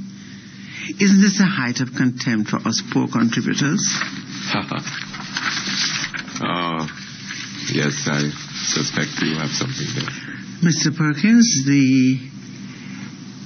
Mr. Earl Witter in today's Gleaner advises homosexuals in the community to keep it in the bedroom or hold their corners.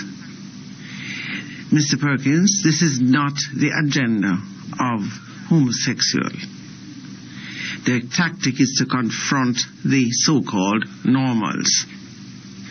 They are determined to change the law and to have things, even in the case of America, where they have had school books showing gay marriages as an acceptable lifestyle.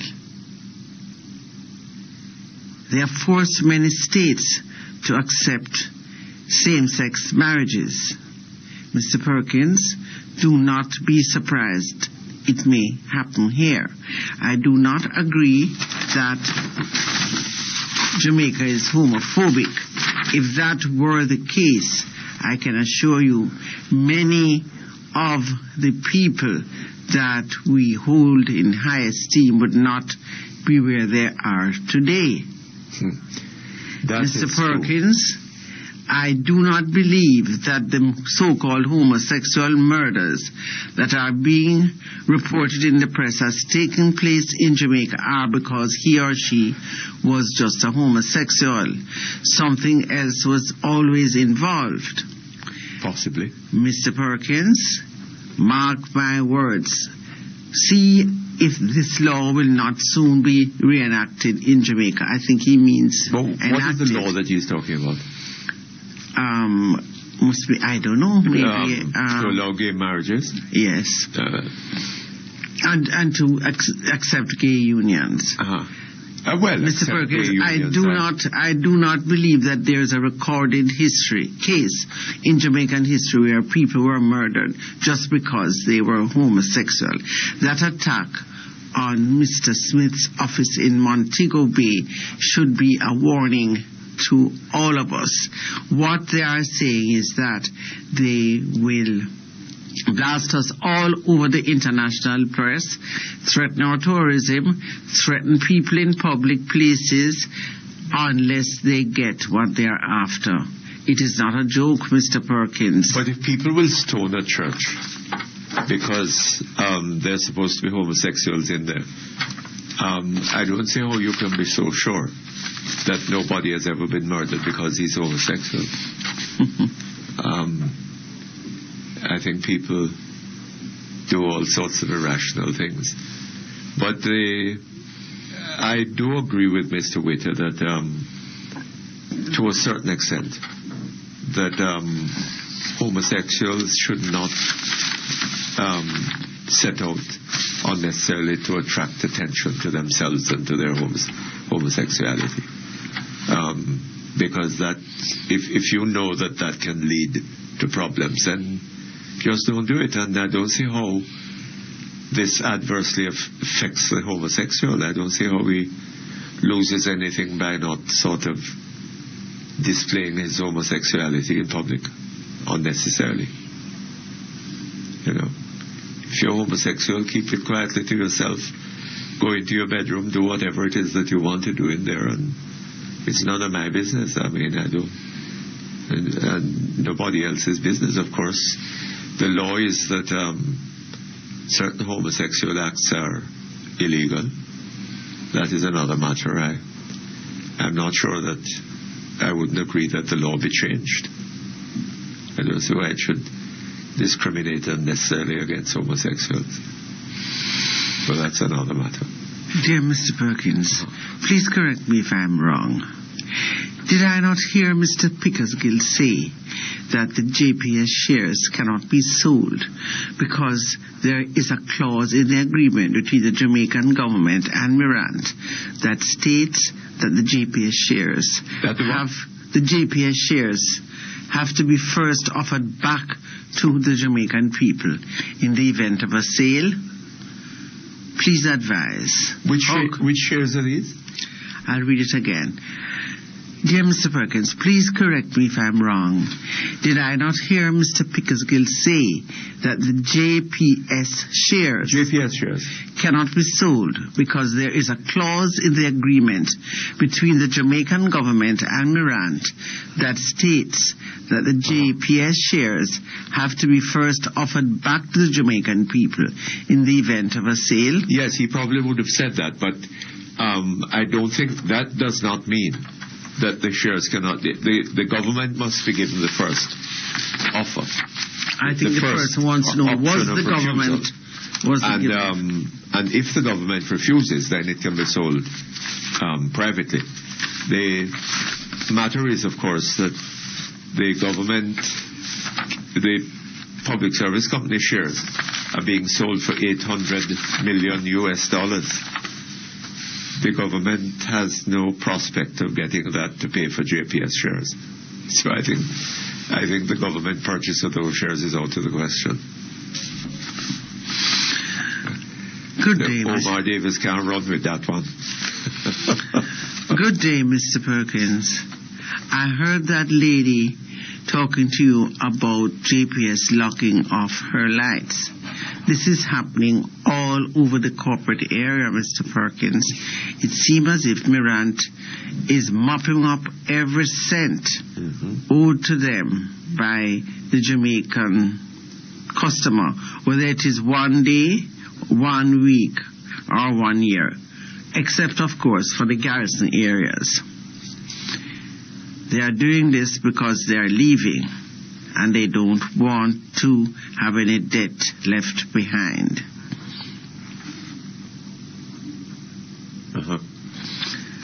Mr. Perkins, I heard you this morning about what Mr. Dabdoob said about 1 year not being a sufficient time in which to judge a Prime Minister, and that Mrs. Simpson Miller will really come into her own when she gets her own mandate. Please explain to me, how long has she been Prime Minister, and what did she become on the 1st of April? I know it was Tom Fool's Day, but nevertheless. She's been Prime Minister for over a year, little over a year. And I think Mr. Dabdoob's point is a very foolish one. Nobody is expecting her to do in 1 year what it would take 5 years to do. Sorry. But on the other hand, what people are expecting is that in the course of being Prime Minister for a year, she could have done, there are things that she could have done, and there are other things that she could have started, she could have put in motion. Now, she hasn't done these things. She came to the Jamaican, she said in her inaugural speech at King's House that she was going to put an end to the abuse of human rights and put an end to corruption. She has done neither. Nor has she, so far as we know, taken any steps along that route, or those routes, right? She has done nothing, so far as I am aware, in relation to what she said was her first and second priorities. Were her first and second priorities. Okay? So, I don't know what Mr. Dabdoob is talking about. Nobody's Nobody is saying she was to do 5 years work in 1 year. Nothing of the kind. We take a break. We come back shortly. Quality, affordable gypsum board, green board, Duroc board, steel stud, and more. Value for your money. Available at All Island Gypsum Distributors Limited. The time by the #1 construction supply store, All Island Gypsum Distributors Limited, 960-7381 is 115.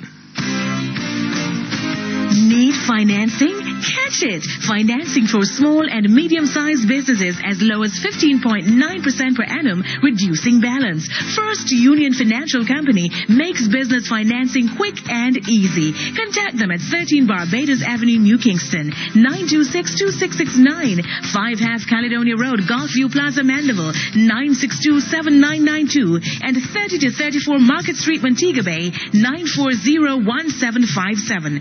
Visit First Union Financial Company today and inquire about their employees' financial assistance program. Conditions apply. We sell world-class brands like no one else does.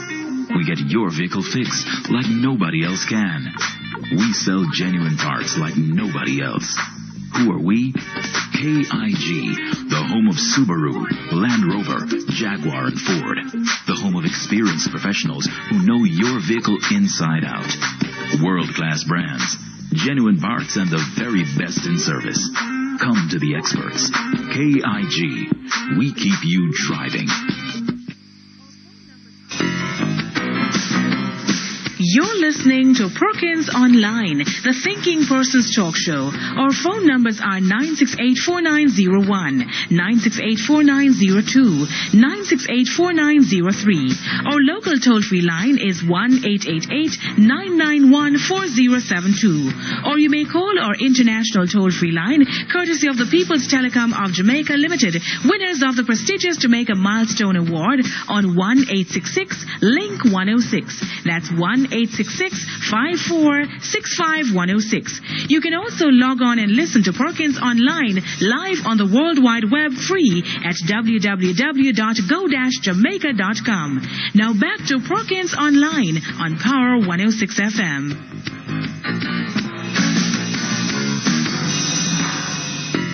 Okay, thank you very much. We're back here online. Go ahead. I thought you were going to say something about Mr. Ray Hadid. This meal was about, yes. Well, the Gleaner has 86, the Observer, I think, 87. But whichever it is, it's a pity he couldn't have kept his head down a little longer and the bat straight. But, I think that you're going to be hearing a lot of things said in his honor and possibly from government sources. And one of the curious things about that is that what Mr. Ray Hadid represents, the government has not attached any great importance to. Mr. Hadid was an entrepreneur who was about, well, he was about the industrialization of Jamaica. He was, he started industries in this country, and in the days when he and others were doing that, the economy of this country was moving fast. The government has since neglected all of those things, and what Mr. Hadid was about, they seem to place no value on, with disastrous consequences for the economy. But, listen and wait and hear the wonderful things that they'll be saying about him. If they really believe, I don't know, what they should be doing is encouraging the Hadid practice, what Ray Hadid was doing for this country. They should be encouraging. They're not doing that. The money that Mr. Hadid put into manufacturing, they want people who have that kind of money these days. They wanted to put it into government bonds. And that is why so many people are out of work. people are so hopeless, people are so poor, and crime is thriving as much as it is. That's what we should be remembering as we think about the life of Ray Hadid. Mr. Perkins, one of the more interesting aspects of Mr. Mullings' presentation in Parliament last week was his remarks about alternative forms of energy, particularly the castor bean, which, as we know, grows like a weed all over Jamaica, in terms of using it as an alternative source of fuel. I wish we could hear more about this. Well, I think we're going to have I'm hoping that we're going to have Mr. Mullings talking about this tomorrow on this program. Good day, Mr. Perkins. You know, I was in a store in St. Elizabeth recently, and a young man came in. He was in his early 20s, driving a car and sounds three-quarter literate. Three-quarters literate? Yes. From his talk, I got the impression that certain young men like himself are going around telling the country people that it is the opposition that mash up the country, because all they do is criticize and oppose. They are too critical. After this election and the PNP win, this is going to be a one party running this country all the way. No more two-party thing. Mr. Perkins, I was shocked to hear this young man talking like this. He doesn't know anything about the two-party system. He doesn't realize that what he's preaching is what the rest of the socialist country system tried and failed. One party state, I wouldn't doubt that there are people talking about the possibility of a one party. Well, Mr. Patterson said he doesn't want to live in Jamaica under Labour Party government. So it is coming from as high as that. Mr. Perkins, a few questions for you. I would like your answer. Here are my answers. 1. Did Portia Simpson come to Jamaica the last 12 months? My answer, no. 2. Mrs. Simpson Miller being a part of the government. Has Mrs. Simpson Miller been a part of the government for the last 18 years? My answer, yes. Yes. No, yes, I agree with those two answers. 3. Is there a difference between the president of the PNP and the Prime Minister of Jamaica? His answer, no. There is a difference. The president of the PNP is appointed by the party. The Prime Minister is appointed by Parliament. And it is quite possible for somebody to be president of the PNP and not be Prime Minister, and vice versa. Has the Prime Minister been a part of the government decision-making body for the last 18 years? Yes. My answer, yes. Yes. Is there a difference between giving the PNP a fifth term and giving the Prime Minister her first 5-year mandate? My answer, there is no difference. Well, as things are at the moment, no, there is no difference.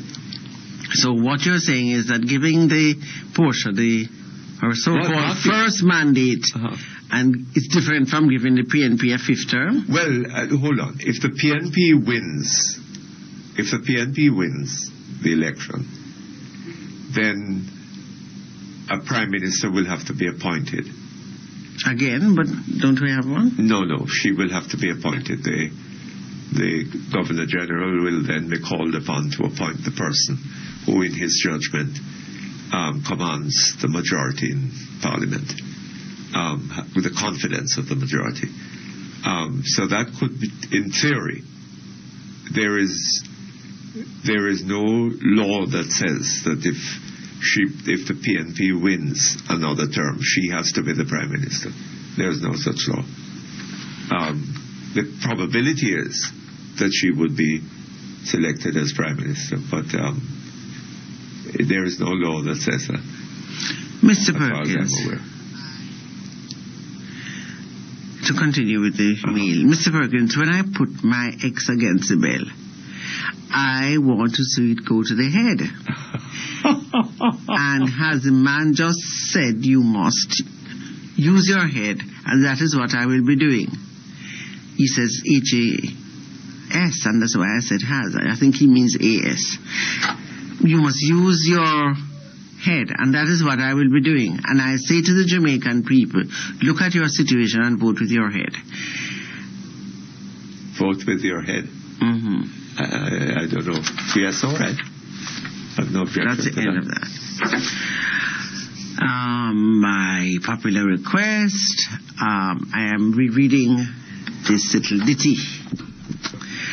I rang God's telephone last night, and when the great one spoke, I asked him if Prophet Finn was right.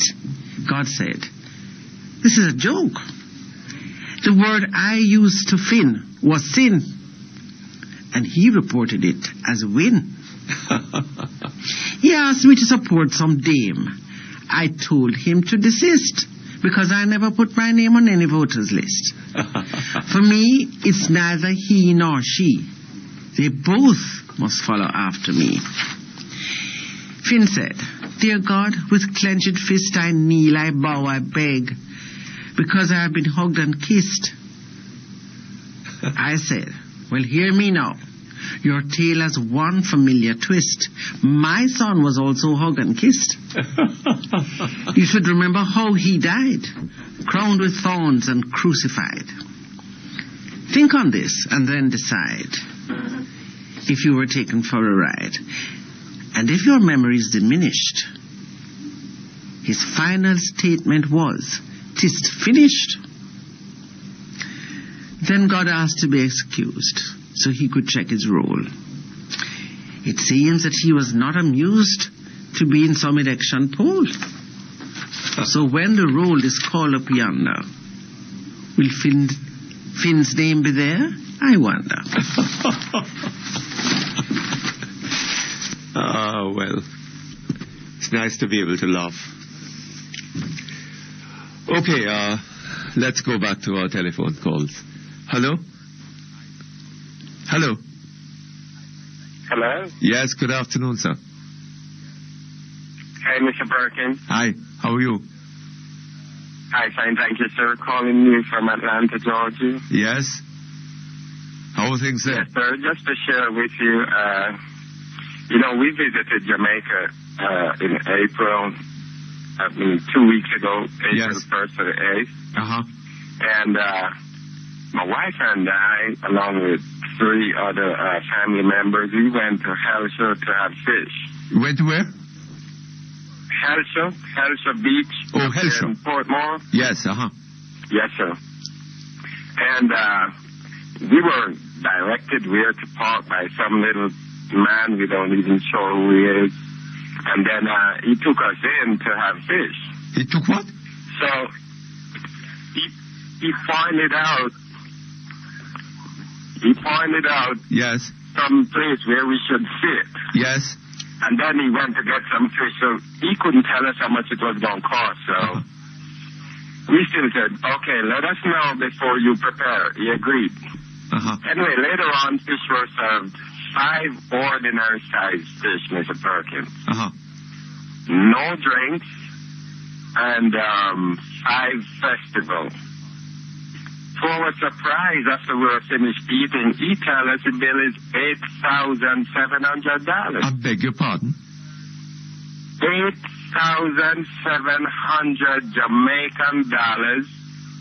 5 ordinary fish in the foil paper, and 5 festivals. No drinks.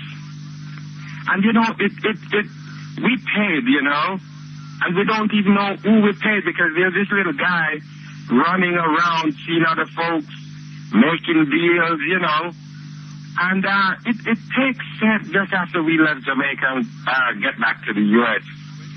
It hurts even more,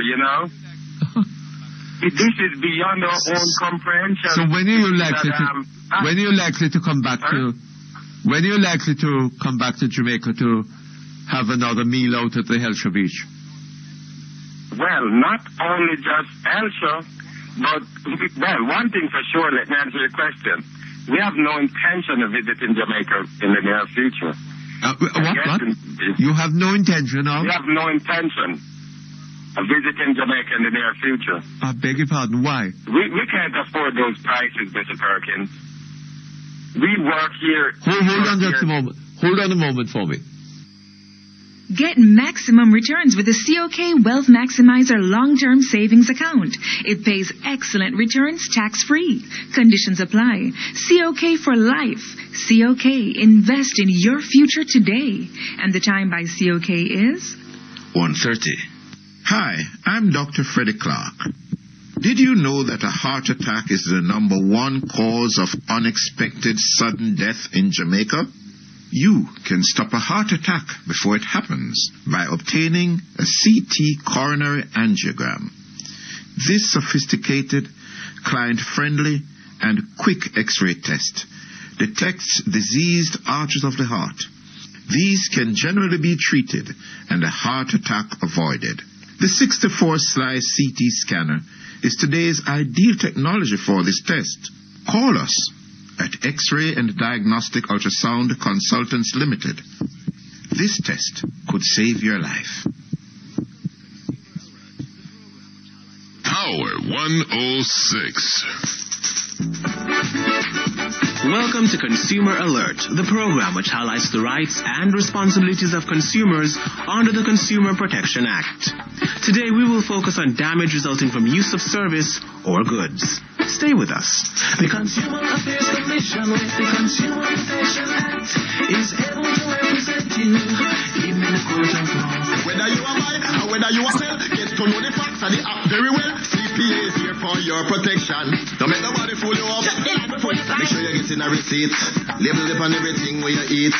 Information where you get complete in an English language, because that is what we speak. A message brought to you by the Consumer Affairs Commission, safeguarding the rights and responsibilities of consumers.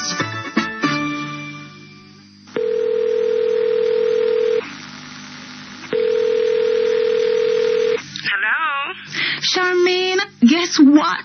Sean is coming tomorrow after 3 years in Canada. He's finally coming home, and dinner is the first thing on his agenda. So you know, the dress, nails, hair got to be runway ready and full body works. The face got to be smooth as silk. You know. Oh, that's so cool. You and Sean. I always knew that he would be the guy for you. This is it, you know, Kelly. I think he's going to propose. That the cold place usually drive man to them senses fast. After saving yourself for him all this time, you deserve a ring, child. Girl, don't play ease up with the dress. Pressure him hard. I know I plan to do just that, but right now I have to leave for my facial and body massage. I'll talk to you later, eh? I just had to tell you the good news. I can't wait to see him. All right, my girl. Later. Wait, looks like Kelly. But what could she want at 10 o'clock that couldn't wait till morning? Kelly? What happened to your face? What's up with all them blisters on your neck? Oh, my God. This has been the worst day of my life. The facial place was like a torture chamber. They almost peeled the skin off my face. What you going to do? You have to sue them. Them test the products on you first before them use it on your face. I don't know. Oh, God, I can't do short like this. No, man, they have to get it corrected. Send it to a specialist or something. This is awful. The government must shut down them unqualified people who are posing a white coat. Obviously, they don't have a clue. Never mind, my friend. We can take care of this. First the dermatologist, and then we head to Consumer Affairs in the morning. Fix them business. And to think I still had to pay. All they said is how they're sorry and they want to offer me a free checkup in 2 days. Oh. Sean is coming in the morning. How?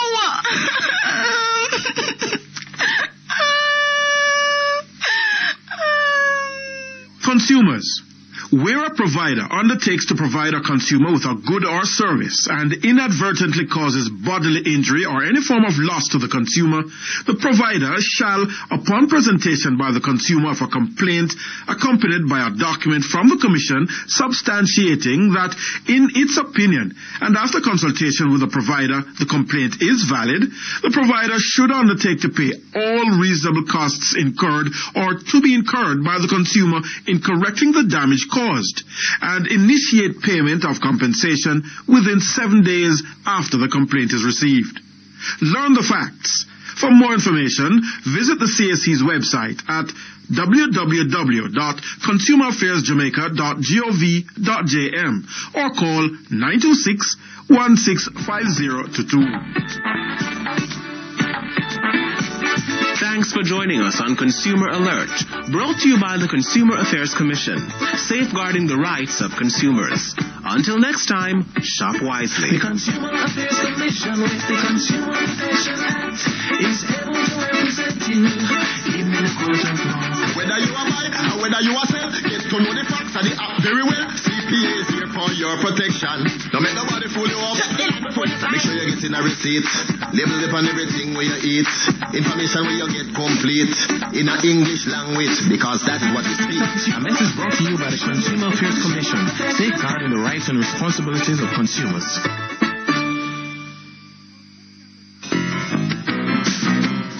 You're listening to Perkins Online, the Thinking Person's Talk Show. Our phone numbers are 968-4901, 968-4902, 968-4903. Our local toll-free line is 1-888-991-4072. Or you may call our international toll-free line, courtesy of the People's Telecom of Jamaica Limited, winners of the prestigious Jamaica Milestone Award on 1-866-LINK-106. That's 1-866-5465-106. You can also log on and listen to Perkins Online live on the World Wide Web free at www.go-jamaica.com. Now back to Perkins Online on Power 106 FM.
Okay, thank you very much. Back here online. Hello?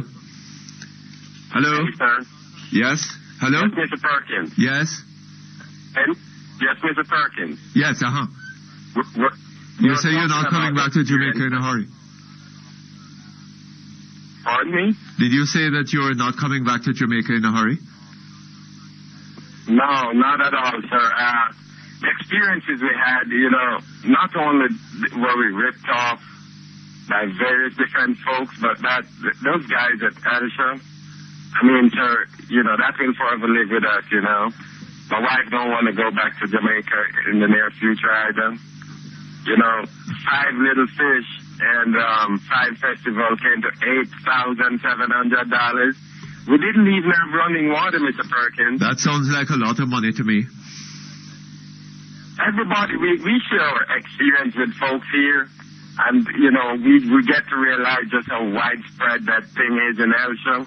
Other folks shared similar experiences there that have been overpriced. Oh, yes? My wife went to the supermarket store in Doyne Park, and guys trying to steal from her. It was a good Samaritan, this taximan who helped her out to get the guys away. Mr. Perkins, we work in freezing temperature to earn our money. And we visited other Caribbean countries, and we have great time. For no time at all, we felt certain, our own security. You could walk with whatever you have and never have to look over your shoulder. But we realized in Jamaica, it's too risky. Oh, Lord. We've never spent so much money in any 5 days before, on any vacation. Yes. As we spent in Jamaica. And not only did we spend the money, we got little in return. Everybody be asking us for money. They want 2,000. This one, it's crazy. We don't earn money like that, Mr. Perkins. It's a big turnoff. We will not go back to that Edison place to get fish. And man, it's crazy. It hurt our vacation. I tell you, Mr. Perkins, a lot of folks up here too feel bad about visiting Jamaica, the crime, the cost of everything. Yes. And everybody trying to make some money from you. Once it seems as if as soon as they identify that you are a visitor, you live abroad, the price has just gone up. Oh, Lord. We just cannot comprehend how 5 fish and 5 festivals, no drinks, nothing else, came to $8,700.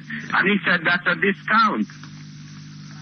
We don't mind paying for good customer service, but that was non-existent too. And the guy telling us he gave us a group discount for 5 people, 5 little fish, $8,000.